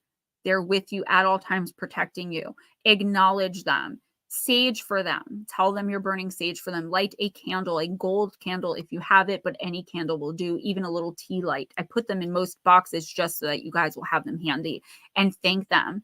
Ask them for guidance. Tell them that you want to fight. You don't want to be this way anymore. Everything you tell me, say it out loud to your ancestor spirit that has your back right now, because they're not always with you. Each ancestor and deceased loved one will come in for a particular and specific reason at a certain point in your life. This is bad. This is worrisome. There you go. And I got them from Lara. So light one. This is what I would say to the ancient ancestor guiding me right now.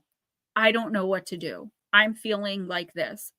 I need help. I need you to guide me. I need you. I'm going to burn this offering for you. You can take a sage stick and kind of break it apart and burn it in a fireproof bowl as an offering mix and tell them that you're burning that for them.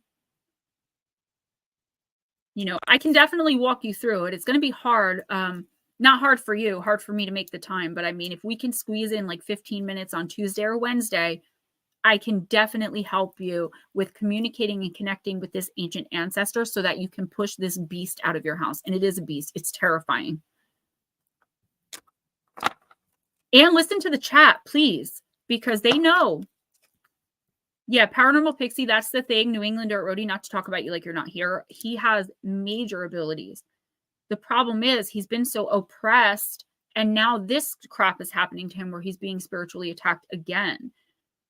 Only the most powerful of us come under attack like this. It's about constantly and permanently protecting yourself. But first we have to get it off you. I don't like this. If you rewind and watch what happened to me when I pulled your card, it was not pretty. All right, I'm sorry. Who's next? You're fine, Johnny Yuma.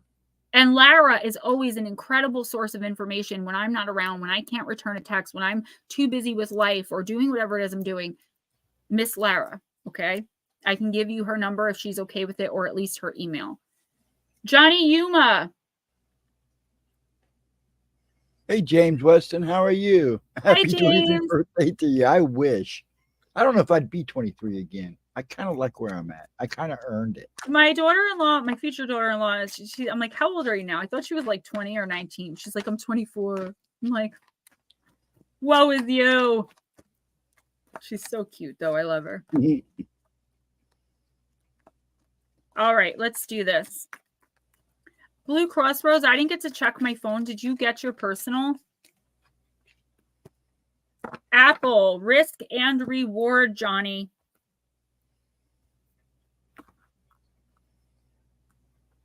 Today's the Thursday. Hi, Bat Mom. Hey, Bat Mom. No, we're doing it Fridays now. Every other Friday and every other Saturday. So next week it'll be Saturday. I know it's confusing, but once we do it for a month or two, you guys will get into the groove of it. You're going to have Lara and Steven during the week. Okay, Johnny, sweetest icon, risky red desire, poison and freedom, tempting heart of fire. Apples have been a symbol of Samhain for a very long time. Apples, when cut in half, have a seed pattern that looks like a pentagram, and so the Celts had held the fruit to be sacred.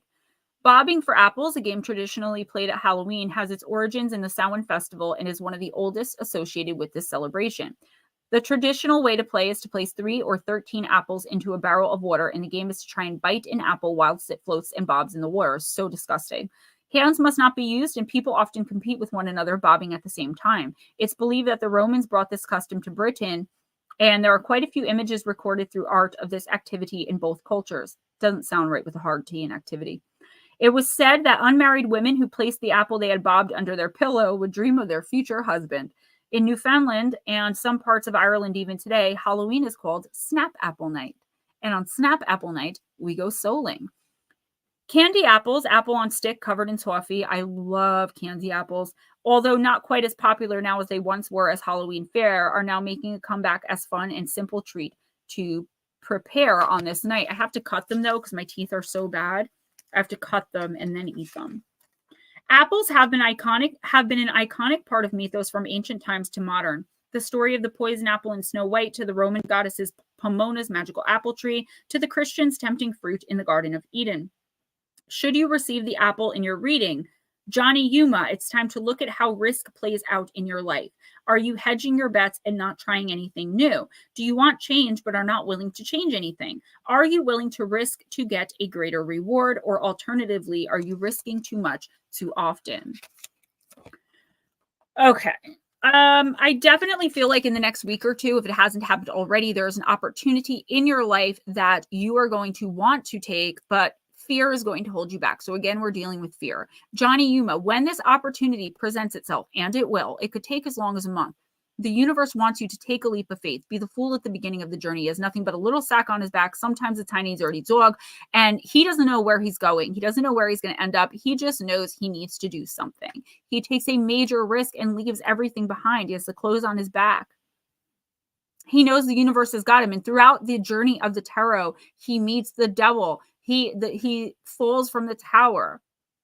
He meets death. But then at the end, what's waiting for him? The sun, the world. He conquers the secrets of the moon. He walks through the entire thing. Johnny Yuma, there is an opportunity coming in. I don't know if it's going to be through email, text message. I'm seeing electronic communication, but I'm also seeing someone face-to-face. So that could mean it's someone you're related to or someone you know, reaching out through an electronic device to ask you if you want to be a part of something, if you want to do something, if you want. I know it's risky, but the universe is saying, take the risk. It will be worth it. But take it knowing that it's worth it, okay? Don't take it with fear in your heart. Okay, Diane. The Batmom, just stick with so much money, baby girl. Diane, I'm going to use the Beloved Dead again. I really love this deck. And then we can just finish up. In 9 minutes, it'll be 10 o'clock. So anyone after that, I really would, prefer not to take if I don't have to. Which I never have to, but. The only 2 extra people who came in was James and the Batmom. Yeah, no, I'm not saying anyone that's here now. Oh, I know. It's before 10. Oh, thank you, Johnny. And thank you for your donation. Thank you to everyone that donated. Really cool. I really do appreciate it. my Temu fund, as Long Island Bigfoot calls it. I'm actually getting quite hungry and overwhelmed. Spirit throne.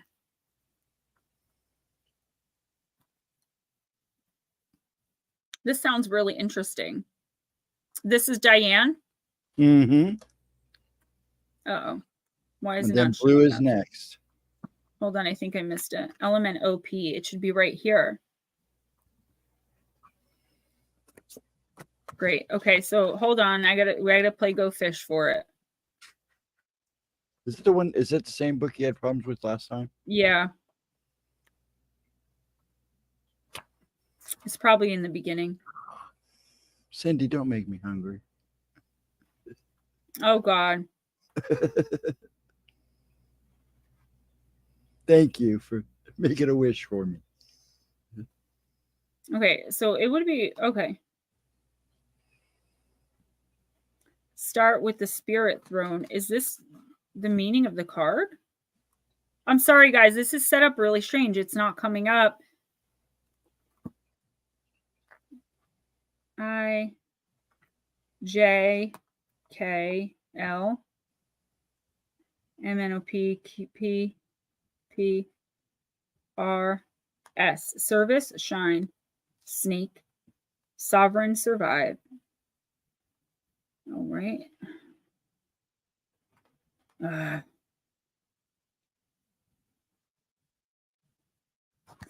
Okay.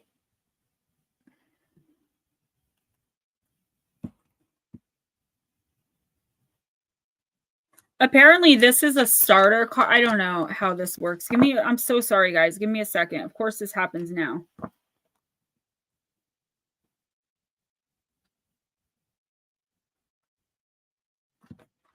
No.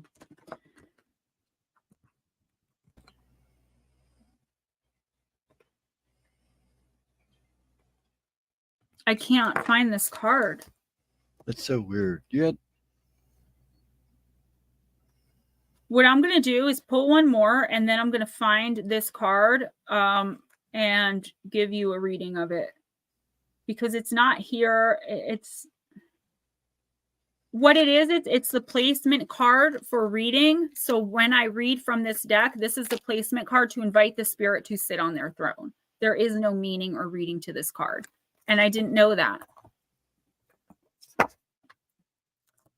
Gosh. No, Black Dragon, you're good. You're good. It's no big deal. I've got food downstairs. I'm good. Diane, sorry about that. It's a new deck, so I didn't know. But I am going to keep that card out every time I read now. Message for Diane Boss, please. There we go. Appearance. Making an appearance. I don't know why I just said that. I'm very surprised addiction didn't come out yet. good night, Anna. Please rest well. And you'll be hearing from me in the next 24 hours. Cindy, I'm having tacos on Sunday. And I love you so much. Rest well. Diane, when you receive this card, it's indicating an individual or loved one by details related to their physical appearance, eyes, smile, true or false, teeth, face, hair, skin, clothes, expressions, makeup, and posture. It could also represent something memorable about their grooming or a dearly held attitude about the way they look. These are a few examples. Your grandmother had a weekly appointment with the hair salon. Your grandfather always wore his undershirt while eating hot soup. Your mother would rather die than to be seen without lipstick and pearls. Appearance, when not being used descriptively, introduces a narrative regarding habitual feelings about your own body image, confidence, and self-worth. Work with the beloved dead of appearance to improve the kindness that you show to yourself. How we speak to ourselves has a powerful impact on our conduct and well-being. This card may be asking you to stop agreeing with harsh criticisms of the past or making comparisons to others and media. Magazines aren't mirrors. Or this card is inviting you to disregard those messages that it's vain, wrong, or wicked to care about your appearance. Go pamper and romanticize yourself, not only from the inside out, but from the outside in. Okay, so there's a few meanings here. Diane, there's a few meanings here. One of the meanings here is there is a loved one. I'm seeing recent, so in the last 50 years, I know it's vague, but you may or may not know them. They are someone that you resemble, okay? So it could be a grandparent, great-grandparent. It could be an ancient native. I don't know. I'm seeing in the last 50 years or so recent. Could be the last 20, actually. They're reaching out to you to show you support. There's something happening in your life either right now or in the next week or two where I feel like you're either going to want to change your appearance, something about your appearance. You're having issues in and of yourself, with yourself. And this goes along with the theme of the night of like, be nice to yourself. What would you say to, I don't know, say your daughter or the person you love most if they were saying that they were fat and disgusting? You know, there's something here about your appearance. It's either that you're putting yourself down or someone else is making judgments on you and being harsh and rude. And you just don't have to accept that. Instead of listening to them, look in the mirror, Diane, and tell yourself how beautiful and amazing you are. There is someone here. It could, you know what? It might not even be about appearance. Somebody is making you feel less than about something. I do think it has to do with your appearance, but let's just not generalize, because then if I'm wrong, people are like, okay, so this person is with you right now. I don't know if you know what's happening, but somebody is either attacking or about to attack you in some way. It's a small, subtle way. It's not a physical attack. It's like they're making backhanded compliments or offhanded remarks and making you feel belittled or dehumanized. This is a narcissistic energy. This ancestor has got your back. She's there. She's like, I'm not messing around. Nobody's going to mess with her. And she's going to try her best to give you confidence. If you get thoughts in your head that are abnormal for you, like, damn, I look good today, or oh my God, I'm so beautiful this morning. And you're like, where did that come from? I don't think like that. That's her. She's putting that into your head. If you're feeling not much like yourself in a situation where someone is making you feel like garbage or crap, or questioning your values, opinions, beliefs, whatever the case may be, she's there in your head telling you what to think, say, feel, and do just for now in the moment, so that you don't lose yourself in whoever this is. Make sure that you enforce the boundaries you create all the time without feeling bad about it. Okay, don't be manipulated into allowing toxicity into your life. And your aunt is there, and she is holding no prisoner. She's showing me like, she's actually cursing. I don't know if she did that in life, but that's her spirit, and she's not playing around. Blue's next when you're ready.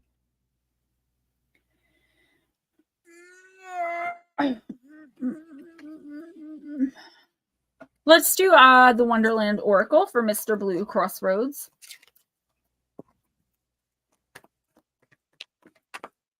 Your aunt's with you. I don't know if you could smell her, if you're seeing her in your dreams. There's something here where she's like showing me, like it's funny because she's literally right behind you, like showing me that she's going off. Like she is not going to accept this. She's not going to allow you to accept it. So pay attention to little things. You know, lights flickering, you know, the typical haunting stuff. And that's just, she's there with you. She's not going to be there forever. She hasn't always been there, but she's there in this situation to make you feel powerful and strong. You're so welcome. Thank you. That's a great card because it does help me connect you guys to the deceased. James Weston, don't worry about it. You are not forced to get a reading. We love when you guys just come and hang out as well. So don't even worry about it, sweetie. If you ever want one, you know where we're at. Thank you, James. Blue Crossroads, you got nature communication, flower energies, fairy energies, elemental messengers. I don't like cards like this that tell you to like go hug a tree, but oh, Tiger Lily, said Alice, addressing herself to the one that was waving gracefully about in the wind. I wish you could talk. We can talk, said the Tiger Lily, when there's anybody worth talking to. With this card, Alice thinks that because the flowers are, well, flowers, that they can't speak, reason, or communicate. They're not like her, and therefore she thinks they cannot ever understand or connect with her. I know where this is going. Alice assumes the same applies in the opposite direction, but to her surprise, the flowers in the world through the looking glass can speak, and they are very critical, very picky, and very aware of their choices. While they also make assumptions, thinking Alice to be a flower like them, yet unlike them, they reveal most of the time they don't speak because they feel there simply isn't anyone worth talking to. Alice then realizes the flowers have recognized her as someone worth talking to, perhaps because she has praised their beauty and simply wished to be able to communicate. She also has humility and a desire to understand. Be a person worth communicating with. Open your heart and your mind, blue crossroads, and express your desires.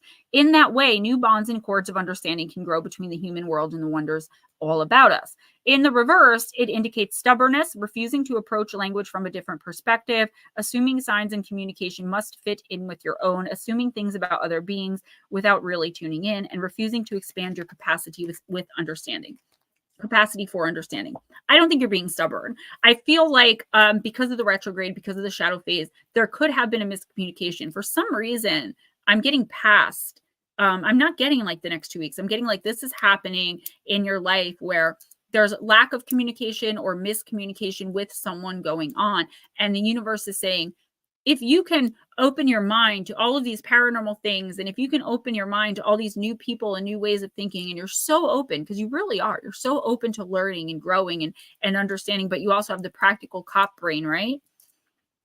Why can't you understand that there is sometimes miscommunication, that not everyone has the same resources, even to maybe use a phone or reach out through a letter. Someone is trying to communicate. This is a different situation. Someone is trying to communicate with you. But for some reason, it's like you're not open to it. I don't know if this is someone who has bothered you or hurt you in the past, or they did something to piss you off recently. You just haven't told them they pissed you off. So they don't know. So they're reaching out as if everything's fine. Speak your mind. You can make an amends or you can forgive without reconciliation, but it needs to be dealt with because this person is looking for communication from you and you're like, you're not having it. I see you upset. Like this person did something to me. Now they have the balls to ask me for a favor or reach out. Like you have the right to say no. You have the right to say, no, you pissed me off. You have the right to all of your feelings and emotions, and you have the right to express them without being harsh, overly critical, angry, judgmental, indictment. You know what I'm saying? Ah, Queen of the Gemstones. Yes, that is I. I'm telling you, I'm getting that crown. I got to go mute for 1 second.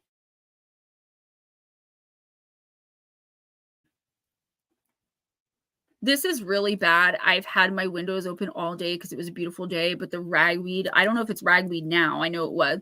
I can't breathe, and there's nothing to blow. If you guys haven't seen it yet, it's so funny. I wear 3 bracelets most of the time, and 2 of them came from my sister. This one's Shauna's. I didn't mute. It didn't work. Oh, well, nothing came out. Who's next?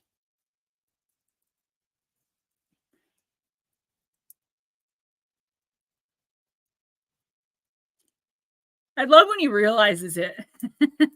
James Weston says, all good. Only 2 times I've had a reading was from Gemma, and they were spot on to what I had going on at the time. Yeah, sometimes it can be overwhelming. You know, things get pointed out that you like. I get it. I totally get it. I don't read for myself all the time, and I don't get readings all the time because sometimes it's just a lot. Luisa's life, this is the first year I've ever had allergies.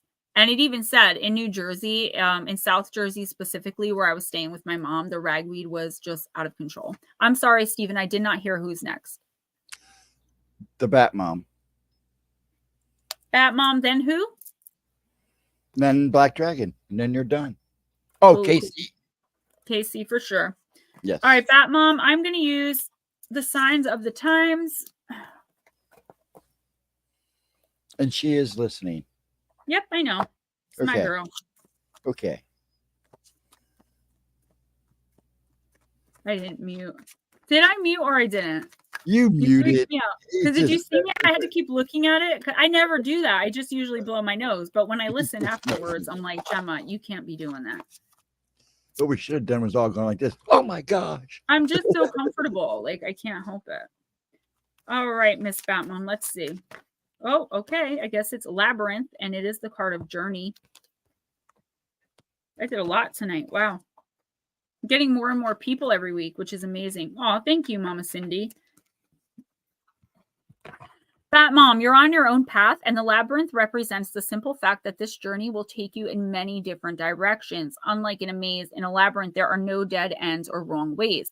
You'll not always understand the route you are on, but you can either choose to be confused and scared or see it as an opportunity to learn lessons and discover strengths. This sign encourages you to embrace where you are on your journey and resist comparing yourself to anyone else. Listen to your intuition and use that as guidance to face any challenges. Keep moving forward. The gift of the journey is not the destination itself. It is the experiences and lessons learned along the way that have shaped you into the person who's prepared to reach the destination.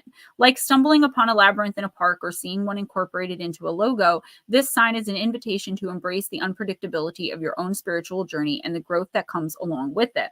Additional meanings: a pivotal moment in your spiritual journey, Saturn return, major life changes in career and or relationships, embracing self-discovery. Yeah, Bat Mom, you are going through a lot, and a lot of us are. Can't blow your nose. Oh, sorry, Bat Mom's customers. It's just me.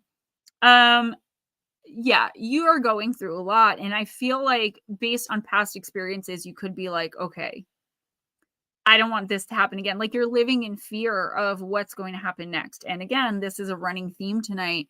But Bat Mom, what this card is really saying is, even though you don't realize it, you are learning and growing so much. So all of these little aggravations, even the heartbreaks, the big stuff, are actually shaping you for what's to come next, which is something amazing. Everything that you're trying to manifest. You may not get everything handed to you on a silver platter, but little by little, the opportunities will come in. These little tiny minute choices. Going to the diner to get a cup of coffee in the morning. Normally you make your own at home, but today you took, and then you meet someone who has an opportunity for you to make a ton of money. Like it's these tiny little choices, Bat Mom, for you specifically that are going to shape this journey for you. That when you look back, you're going to be like, holy crap, if I didn't trip over my own 2 feet and fall into the road that day, I never would be in this amazing place right now. It's something like that. And it is coming in. Don't face anything with fear. Try to tell yourself, like you just did, like everything's working out fine. I'm learning so many lessons. Like this sucks, but it's going to get better. It has to. Say things like that to yourself and say things like that out into the universe, because everything that's happening right now, honestly, I can see it as, I know people don't like to hear this, but I can see it as your chart. You chose everything that's happening right now. And that's a great thing, because that means you are on your divine journey. You are going to your destination, honey. It's just taking a really long time to get there. Black Dragon, Gothic Oracle. I do need to read Tracy's message. I will do that next because she really does need prayers and love. And then we'll read quickly for KC and we're done. Black Dragon. You guys are so sweet. Yeah, and you could be getting to the point, Blue Crossroads, where you're like, okay, like I'm not going to do this anymore, you know, but the thing is you have to say that. You can't just think it and feel it and act on it without letting the person know. I feel like you're right on point with it, you know, but also understand why there's lack of communication. If you know there's a lack of communication because the person is going through whatever and they can't communicate, like in my case, when I don't return your messages, I don't do it to upset you. I simply sometimes don't have a spare second. But if it's someone who they always seem to be able to respond to you when they need something, want something, or when it's about them, that's a whole different story. You are last. You are last. Do you want me to put your card aside and do Casey first? All right, let me do Casey first. So for Casey, I'm going to use Divine Guidance because I used several decks today for her personal, and I haven't used this one yet. You're welcome, Miss Batmom. Sometimes that's just the reassurance and reinforcement that we need to keep pushing forward. All right, this is Casey. He's so cute. So good to have him back. We used to fight to see who was last. Batmom, make sure that you take chances, okay? Even if it's little chances, change a little bit of your routine. Like I said, if you normally make your own coffee, go to the 7-Eleven and grab one tomorrow. You know what I'm saying? Like, change little things. And that's where the opportunities are going to come in, and the biggest changes in your life are going to stem from. I promise you. If you keep going about doing the same thing, it's like that thing they tell us in recovery, nothing changes if nothing changes. That's my favorite quote because it is so incredibly true, as cliched as it is. I'm telling you, if you start making little moves and making tiny little changes, your life is going to be significantly altered in the long run, in the big picture, the grand scheme of things. KC, card number 30 in the Oracle of Divine Guidance. Expansion. The expansion card is about your connection to large groups of people, whether it's to offer yourself in service through community events, volunteer work, workshops, or healing groups, speaking or publishing or writing. It's about sharing your gifts and talents in a way that serves many on a more public scale. In doing so, your energy reaches far and wide, having a meaningful and powerful effect on all those whose lives you touch. Now is the time to really put yourself out there. So take a deep breath, trust the process, and open wide. Yeah. Casey, this is just about expanding like your circle, right? If you have something that you can volunteer to do or that you can donate your time to, that's great. But the cards, they're written by humans. When I pull spirit in, sometimes it's a whole different story. This is just about making sure you're able to trust the people around you to build you up. Now, there could be some ideas coming in of something you'd like to do, contribute. It doesn't have to be for the community, for the broader group, so to speak. There is something inside of you that is yearning to get out, whether it's something you need to say or whether, you're a writer or a painter or it could be literally anything. Whatever you have a burning desire to start doing, Casey, I want you to start doing that. And I'm keeping this short because you are last and you do have a full personal coming tonight after stream. It's already uploaded. I just have to send it to you. If there is something that you feel like you must say, or you must absolutely do, now is the time to do it. Let me read Tracy's text and I'll do Black Dragon and we'll go.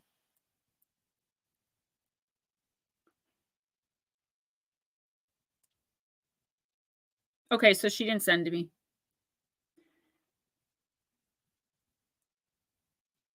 Give me one, of course.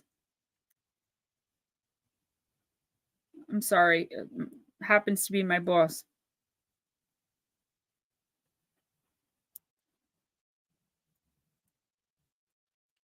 Sorry. I just pick up the phone and it just randomly, my boss, I think he forgot that I'm streaming on Fridays. Okay, so she didn't text me back. I guess my message to her asking her to resend me the message didn't go through. But the thing of it is, she is very, very sick. She has stage 4.